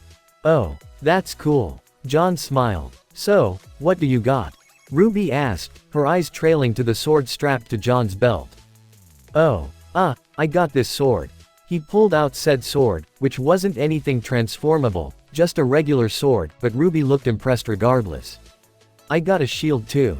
He pulled out the sword's sheath, which opened to reveal a white shield with the emblem of two golden crescent moons in the center. So, what do they do? RWBY asked, touching the shield, accidentally causing it to snap open and close, which Jaune tried to grab as he lost his grip over it before it fell to the ground, but he quickly picked it up. The shield gets smaller. Jaune answered awkwardly. It's also a sheath for the sword, makes it easier to carry both. That's convenient, RWBY said. I'm kind of a dork when it comes to weapons. Guess I kinda did go a little overboard in designing crescent rose. Wait, you made that? Jaune looked in surprise and even awe. Of course, all students at Signal forge their own weapons. RWBY answered. Didn't you make yours? No, Crocea Morse is a hand-me-down. Jaune answered, feeling slightly ashamed when comparing it to RWBY's weapon. My great-great-grandfather used it to fight in the war. Sounds more like a family heirloom to me. RWBY replied. Well, I like it. Not many people have an appreciation for the classics these days. Yeah, the classics. Jaune commented as he put his sword away, with RWBY doing the same for her weapon. So why did you help me out back there? She asked. In the courtyard. Why not? My mom always says, strangers are just friends you haven't met yet. Jaune answered. RWBY looked around slightly and saw they weren't exactly anywhere near any other students and even appeared to be lost. Hey, where are we going? Oh, I don't know. I was following you. Fortunately, it didn't take long for RWBY and Jaune to get to the amphitheater, which was where all the first years were meeting up for orientation. And it didn't look like it started yet, which meant that they weren't late. RWBY, over here. She heard her sister calling to her. I saved you a spot. She spotted Yang waving to her. Oh, I gotta go. I'll see you after the ceremony. She told Jaune before running to meet up with her sister. Hey, wait. But RWBY was already gone in a red flash. Ah, great. Where am I supposed to find another nice quirky girl to talk to? As he walked away, he happened to pass by a girl with long red hair tied back in a ponytail, green eyes, wearing armor like that of an Amazon. How's your first day going, little sister? Jaune asked RWBY. You mean since you ditched me, and I exploded? The youngest sister replied irritably with crossed arms. Yikes. Meltdown already? Jaune questioned. No, I literally exploded a hole in front of the school. RWBY told her. And there was some fire, and I think some ice. Are you being sarcastic? Or exaggerating like with your little, blue friend? Jaune teased. I wish. I tripped over some crabby girl's luggage, she began, unaware of said, crabby girl, being right behind her, and then she yelled at me. And I sneezed, and I then exploded, and then she yelled again, and I felt really, really bad, and I just wanted her to stop yelling at me. Weiss yelled at her, making her presence known. Oh gods, it's happening again. RWBY jumped into her sister's arms, much to Yang's shock. You're lucky we weren't blown off the side of the cliff. Weiss scolded. Oh my gods, you really exploded, Jaune said in surprise as she set RWBY down. It was an accident. It was an accident. RWBY tried to say to Weiss, who simply showed her pamphlet that read, Dust for Dummies and Other Inadequate Individuals. What's this? The Schnee Dust Company is not responsible of any injuries or damages sustained while operating a Schnee Dust Company product. Although not mandatory, the Schnee family highly encourages our customers to read and familiarize themselves with this easy-to-follow guide to this application and practice in the field. Weiss said in a tone like that of a typical businesswoman, unaware that most of it completely went over RWBY's head. You really wanna start making things up to me? Weiss questioned. Absolutely. RWBY replied, sounding unsure, however. Read this, and don't ever speak to me again. Weiss told her, giving her the pamphlet. Young Winston decided to step in, rubbing the back of her head. Look, sounds like you two just got off on the wrong foot. Why don't you start over and try to be friends, okay? Yeah, great idea sis. RWBY decided to give it a try and offered her hand to Weiss. Hello Weiss, I'm RWBY. Wanna hang out? We can go shopping for school supplies. Yeah, and we can paint our nails and try on clothes and talk about cute boys like tall blonde and scraggly over there. She said sarcastically, pointing toward Jaune, getting his attention. Wow, really? RWBY said excitedly, oblivious to Weiss' sarcasm as she scowled at her. No, ahem. All the students' attention was drawn to the stage as Professor Ozpin stepped forward with Glinda right behind him and spoke into the microphone. I'll keep this brief. You have all traveled here today in search of knowledge. To hone your craft and acquire new skills, and when you have finished, you plan to dedicate your life to the protection of the people. But I look amongst you, and all I see is wasted energy, in need of purpose, direction. You assume knowledge will free you of this, but your time at this school will prove that knowledge can only carry you so far. It is up to you, to take the first step. Ozpin then stepped aside and allowed Glinda to step forward and speak to the students. You will gather in the ballroom, tonight. Tomorrow, your initiation begins. Be ready. You're dismissed. As the professors walked away, most of the students, including RWBY, Jaune, and even Weiss were a little caught off guard with the speech. They'd expected something more inspirational. He seemed kinda off. Jaune commented. It's almost like he wasn't even there. RWBY agreed. I'm a natural blonde, you know.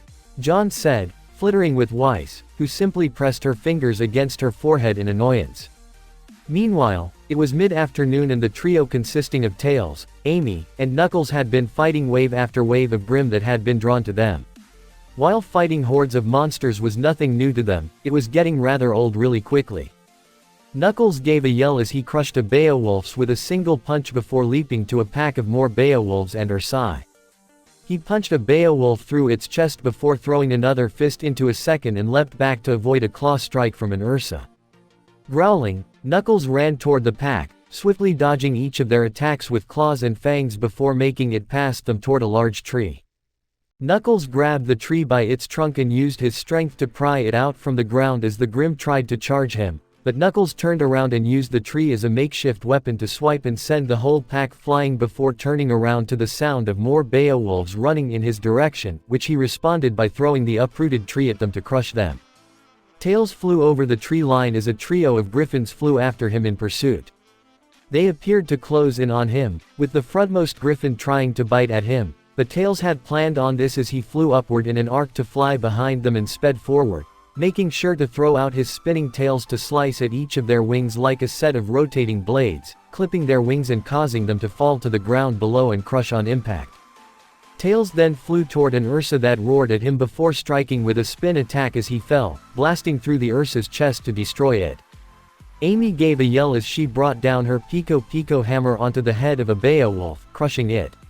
She would soon be surrounded by 4 creeps, but she wasn't the least bit scared as she spun her hammer outward to generate a tornado hammer to send all 4 creeps up into the air, where she leapt to strike at them with her hammer and destroy them before they even hit the ground. As she landed, however, Amy came face to face with a Borbatusk that snarled at her. "Bring it on, you demonic warthog," Amy challenged, wielding the Pico Pico. The Borbatusk roared in response as it prepared its body roll attack, which only caused Amy to smirk as it charged at her. But Amy had pulled back on her hammer and swung it at the right moment, striking with enough force to send the Borbatusk flying through several trees and likely smashing any other oncoming Grimm. "Is that all of them?" Knuckles asked as they regrouped around the remains of their shuttle. "'Cause we've been at this for a few hours. They gotta be coming from somewhere," Tails said. "Maybe if we find the source, we can." "Heads up, we got another incoming," Amy warned as she saw a few trees getting knocked over, no doubt by a big one, which they couldn't see quite yet. The 3 readied themselves for anything, but they didn't seem prepared for what appeared to be a giant Grimm scorpion to burst its way past several trees with a roar. This was a Death Stalker. "Is that a scorpion?" Knuckles questioned. Amy shivered slightly. "Bugs always creep me out. Actually, scorpions are more in the arachnid family, kinda like spiders," Tails explained, but was interrupted as the 3 were forced to dodge and scatter to avoid the massive stinger the Death Stalker lunged at them. "Not the time to be a know-it-all, Tails," Knuckles told him before rushing to fight the Death Stalker, which turned to lash out its massive pincers at him, but Knuckles punched the pincers back. When the Death Stalker lashed its tail stinger at him, Knuckles was forced to jump back and was once again on the defensive from its pincer strikes. "Keep it busy, Knuckles." Amy leapt into the air and brought her hammer down on its back, only for it to bounce off when it made contact with its bone armor. The Death Stalker snarled as it tried to shake its body to knock Amy off, but Tails quickly flew in to grab and pull her away. "Yeesh, that thing is solid." A swipe from the Death Stalker's right pincer sent Knuckles sliding across the ground and into a tree, where the giant scorpion-like Grimm looked ready to finish him. Tails and Amy were more than ready to fly in and help, but a blue blur suddenly appeared and struck with multiple homing attacks across its body, causing it to snarl in pain and anger before its attacker was revealed. "Man, and here I thought these things couldn't get any uglier." Sonic cracked. "Sonic," all his friends exclaimed at the same time, happy to see him.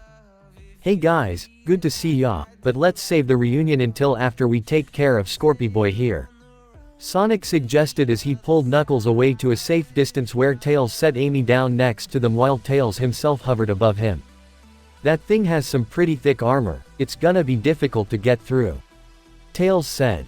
"I can probably crack it, but I'd need an opening," Knuckles said. "But it's too quick to let me get in close." "Then how about we flip the script a bit?" Sonic suggested with a grin. "If its armor is too tough, I'm willing to bet it has a soft underbelly." "Sounds like a plan." Amy was already on board as Tails and Knuckles both nodded in agreement. Sonic immediately ran toward the Death Stalker and began to run literal circles around it at a speed that made the Death Stalker rather dizzy in trying to keep up with him. It wasn't long before a large blue tornado was created that slowly pulled the large insectoid Grimm up into the air, causing the Death Stalker to flail uncontrollably before Sonic struck with another volley of homing attacks that forced it to flip before it fell and landed on its back, exposing its underbelly as it struggled to pull itself back up. "Guys, hit it now," Sonic exclaimed. Not needing to be told twice, the 3 of them ran and jumped to deliver the final conjoined blow. Knuckles pulled both his fists up and drove them both onto its underbelly just as Amy brought the Pico Pico down as hard as she could, with Tails striking with a spin dash of his own. All three hit at the same time, causing the Death Stalker to roar one final time before it exploded. Its remains quickly melted away just like all the other slain Grimm. Now that is how it's done. Sonic smirked. Oh Sonic, Sonic. Amy immediately ran up to him and wrapped her arms around his neck, causing him to grimace. You're okay. I was so worried. Okay, I'm alive, Amy. You can let go of my neck now. Sonic winced before Amy let him go. Sonic, good to see you. Tails told him as he and Knuckles joined in. We were worried.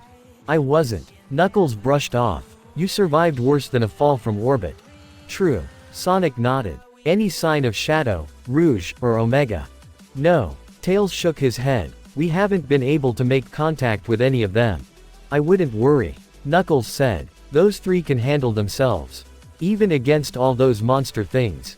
Yeah, they'll be fine. Sonic agreed. Knowing Shadow, he's probably doing the same thing I did, heading toward the nearest civilization. So, you figured out which world we got sent to? Amy asked. Yep, this planet's called Remnant and it's something else. Sonic said, before glancing back to the wreckage of the shuttle as well as the bad-shaped Tails vehicle was in. Looks like the Cyclone's seen better days. I can see why you guys haven't been able to get anywhere. Yeah, all the stuff from the shuttle is totaled, so I can't use it to repair the Cyclone. Tails said, not to mention we had to deal with all those monsters. Well don't worry, I can get us a lift, and a place where we can get that thing fixed up. Sonic said as he pulled out the scroll Ozpin gave him and made a call. Hey Ozpin, found my friends, most of them anyway. But we got some stuff that we can't exactly carry all the way back to Beacon, so we're definitely gonna need that transport. Understood. Send me your location and I can have it sent to your location right away. Ozpin responded. Got it. Sonic nodded before texting the coordinates and hanging up. Made new friends already, huh? Knuckles asked with a knowing smile. You know me. Sonic replied. We got a ride on the way. In the meantime, I'll tell you guys what I've learned about Remnant so far. Later that night, back at Beacon, all the first years had gathered in the ballroom with their sleeping bags and were already getting ready to sleep through the night, or simply reading or writing before doing so. RWBY appeared to be writing something as Jaune laid down next to her. It's like a big slumber party. I don't think Dad would approve of all the boys, though. RWBY commented. I know I do. Jaune said, checking out several of the guys that had their shirts off, but cringed as she saw Jaune in his Pumpkin Pete onesie. What's that? She asked her sister, seeing her write. A letter to the gang back at Signal. RWBY replied. I promised to tell them all about Beacon and how things are going. Aw, that's so cute. Jaune gushed, only for RWBY to irritatingly throw her pillow at her older sister's face. Shut up. I didn't get to take my friends with me to school. It's weird not knowing anyone here. RWBY said dejectedly. What about Jaune? He's nice. Jaune told her. There you go, plus one friend. That's 100% increase. Pretty sure Weiss counts as a negative friend. RWBY said as she laid back on her sleeping bag. Back to zero.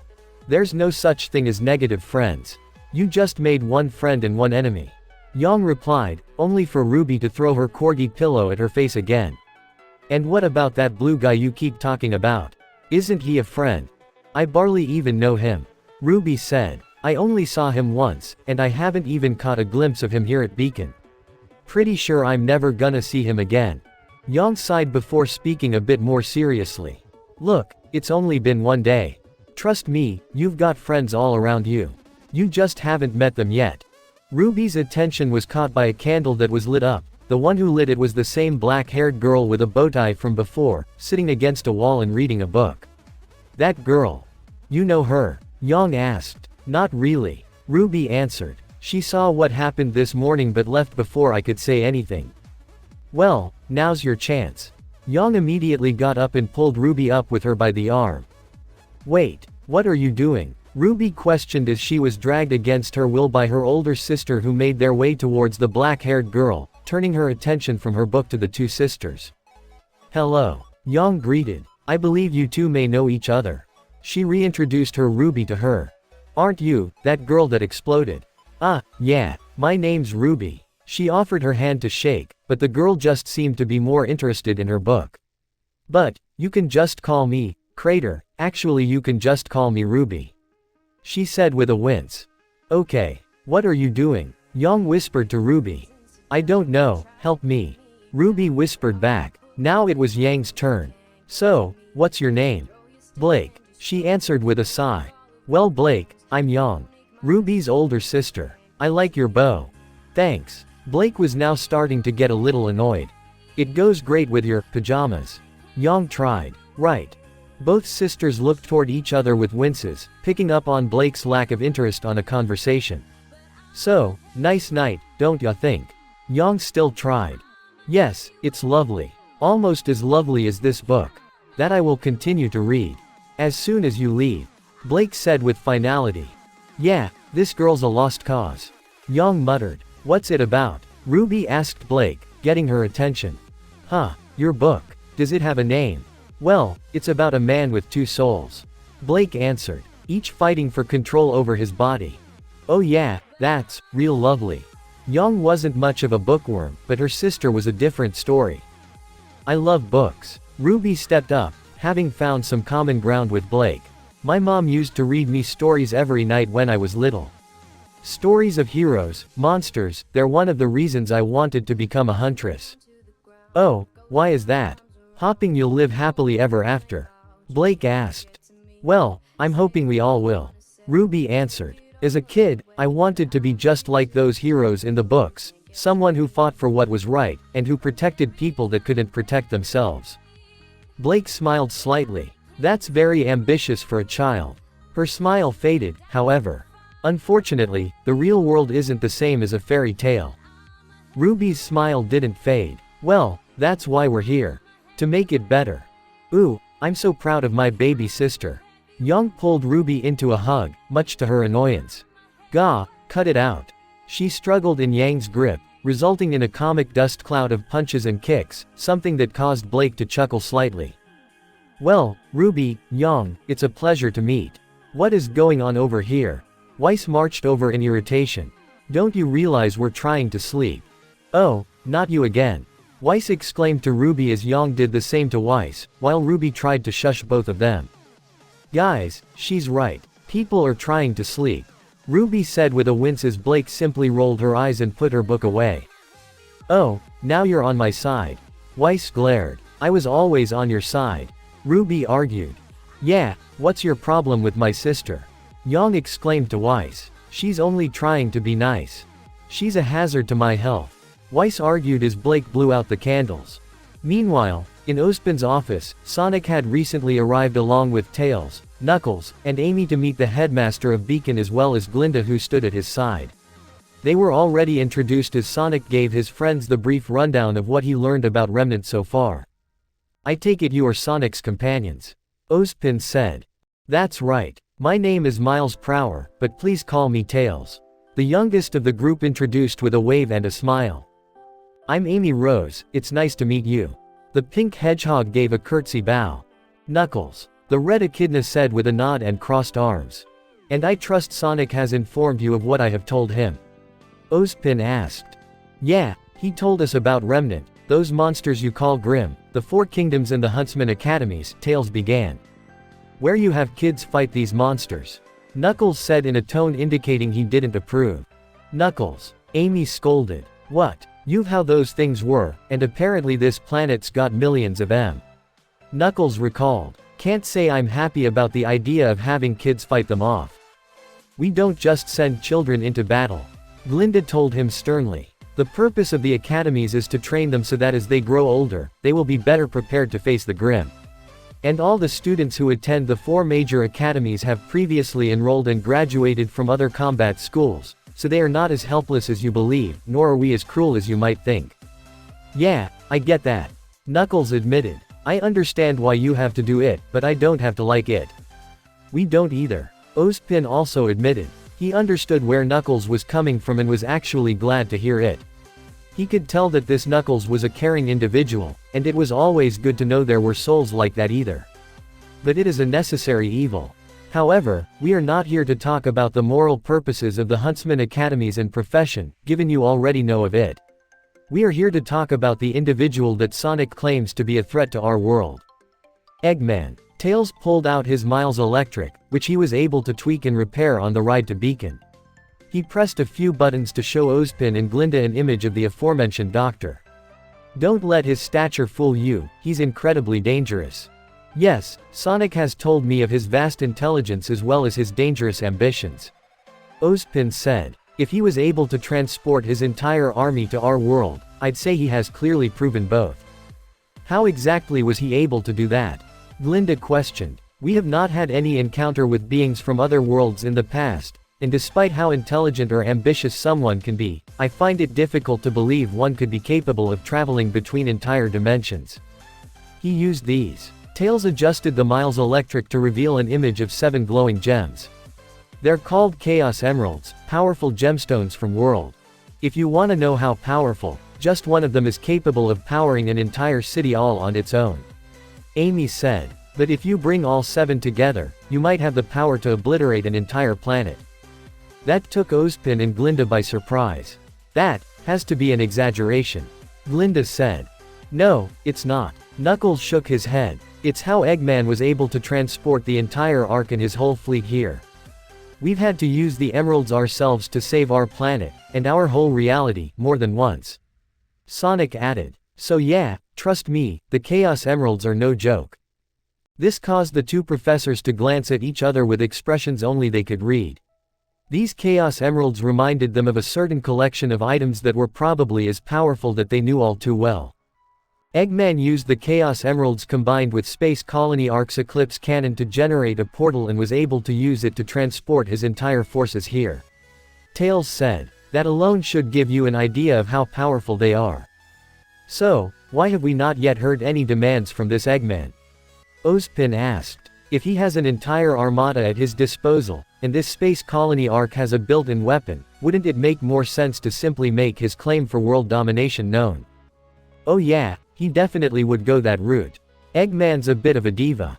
Sonic replied. But I'm guessing our little road trip drained the emeralds of their power. So, he's probably waiting for them to recover. And how long do you believe that would take? Glinda asked. Hard to say. Tails admitted. It's the first time the Chaos Emeralds were ever used like this, but I estimate it may take a few weeks. But if we were able to get a shuttle, we can get to the Ark and grab the emeralds before he gets a chance to use them. Knuckles said. When you say, shuttle, am I correct to assume your world has the means for space travel? Ozpin asked. Yeah, don't you guys? Amy replied with her own question. I mean you guys have those airships we rode in on. Unfortunately, we do not have the means to travel to space. Ozpin responded. Our reliance on dust will not allow it. Dust. Sonic, Tails, Knuckles, and Amy all questioned at the same time.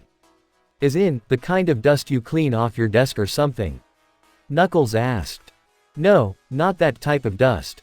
Glinda began to explain. In our world, nearly every advancement in science we owe to the study of dust, which is, to put simply, crystallized elemental power. Fire, ice, lightning, gravity, and many others. It is used to power our cities, our vehicles, even serves as weapons to battle the Grimm. Unfortunately, once dust leaves Remnant's atmosphere, it is rendered inert. Ozpin continued. So, we have yet to travel beyond our world. Which means Eggman's forces are out of reach for us. Amy said with a wince. Crud. Sonic muttered. Guess we got no choice but to wait for Egghead to come to us. There is one other thing I wanted to ask. Tails got the attention of the professors. The people of this world have special powers, right? He looked to Glinda. Sonic said he saw you use some kind of telekinetic ability. Those are semblances. Glinda replied. But, based on your question, does this mean you do not possess a semblance? Even though one of you is capable of running hundreds of miles in mere minutes. She looked towards Sonic in particular. Well, most of us got our own special kind of powers and skills. Sonic explained. I got my speed, Knuckles is as strong as I am fast, Amy's pretty fast herself, and Tails can fly and he's wicked smart. Those aren't powers for me, Sonic. Tails told him. Dude, you pretty much wrote the schematics for a shuttle engine when you were 6.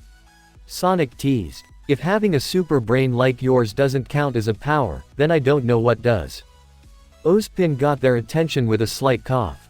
To answer your question, semblances are special abilities that one develops from their aura. Aura, they all asked. Aura is the manifestation of one's soul, a life force that runs through every living being on Remnant, humans, animals, even plants. Ozpin explained. Do those Grimm monsters have auras? Knuckles asked. No. Glinda shook her head. That is what separates the creatures of Grimm from all other living beings on Remnant. They lack a soul. Creepy. Amy shivered. Come on, we've fought similar monsters. Sonic told her. Yeah, but it's still creepy. Amy argued. Ozpin then stood up and walked toward the group. Aura simply does more than just generate semblances. It can also act as a shield to protect one from harm and even heal, as well as enhance their own physical capabilities. And even certain individuals are capable of unlocking the aura of another if they have yet to do so. He offered his hand to Sonic. May I? Most of Sonic's friends looked unsure. Was he trying to see if Sonic had an aura? This was something that even had Sonic curious. Sure, why not? The blue hedgehog said with a simple shrug as he stepped forward. Ozpin placed his hand on Sonic's forehead and closed his eyes, focusing his own aura as a green energy field manifested over his body, causing Tails, Amy, and Knuckles to look in awe. However, Glinda looked in surprise to see that nothing was manifesting from Sonic, even as Ozpin let go. How strange. Ozpin looked to his own hand in surprise. I can definitely sense a soul, a rather strong and free-spirited soul at that, and yet I'm unable to manifest an aura. You said aura flows through every living being on Remnant, right? Tails recalled. Well, we're not from Remnant. Maybe that's the reason. Perhaps. As I said before, this is the first time we've encountered life from beyond our world. Ozpin seemed to agree. Okay, getting back to Eggman. Knuckles stated, getting their attention. We don't know why exactly he came here, but it's not gonna be good. That is true. Glinda seemed to accept as she turned to the headmaster. We'll need to get in contact with the others as soon as possible. Agreed. Ozpin nodded. But at the same time, we also need to know what our allies are capable of. He looked towards Team Sonic. And perhaps I may have an idea on how we can learn. What do you mean? Amy asked. We have a special test for our newly arrived first years when they enroll in Beacon. It's a way for us to test their abilities. Ozpin explained. Their semblances, their weapons, their strategies and fighting styles, but more importantly, their ability to cooperate and work as a team. If we are going to make a stand against someone as dangerous as this Eggman, it is prudent that we establish cooperation between all parties involved. Perhaps if you were to participate in this test, we may be able to see what you're capable of in regard to your physical abilities as well as your cooperation skills. All we ask is that you provide us all the information you can on Dr. Eggman, including your previous encounters with him, and we'll offer you a place to stay at Beacon to serve as a home base of sorts. Sure, that sounds fair enough. Knuckles accepted. When it comes to teamwork, we're actually golden. Amy said with a smile. We've been on so many adventures together, we're already a solid team. And we're open to meeting and working with new people too. Tails added. I'll get you all the information on Eggman that I have. But we might also need all the info you got on the Grimm, because I got a feeling Eggman will try to use them one way or another. Of course. Glinda nodded. Well, Professor, looks like we got a deal. Put it there. Sonic offered his hand to shake with a trademark grin, which Ozpin accepted with a smile. Well then, Sonic, Tails, Knuckles, Amy, welcome to Beacon Academy. And this at the end of part 1 this new What If. Hope you guys like it. Do not forget to leave a comment down below and subscribe to the channel.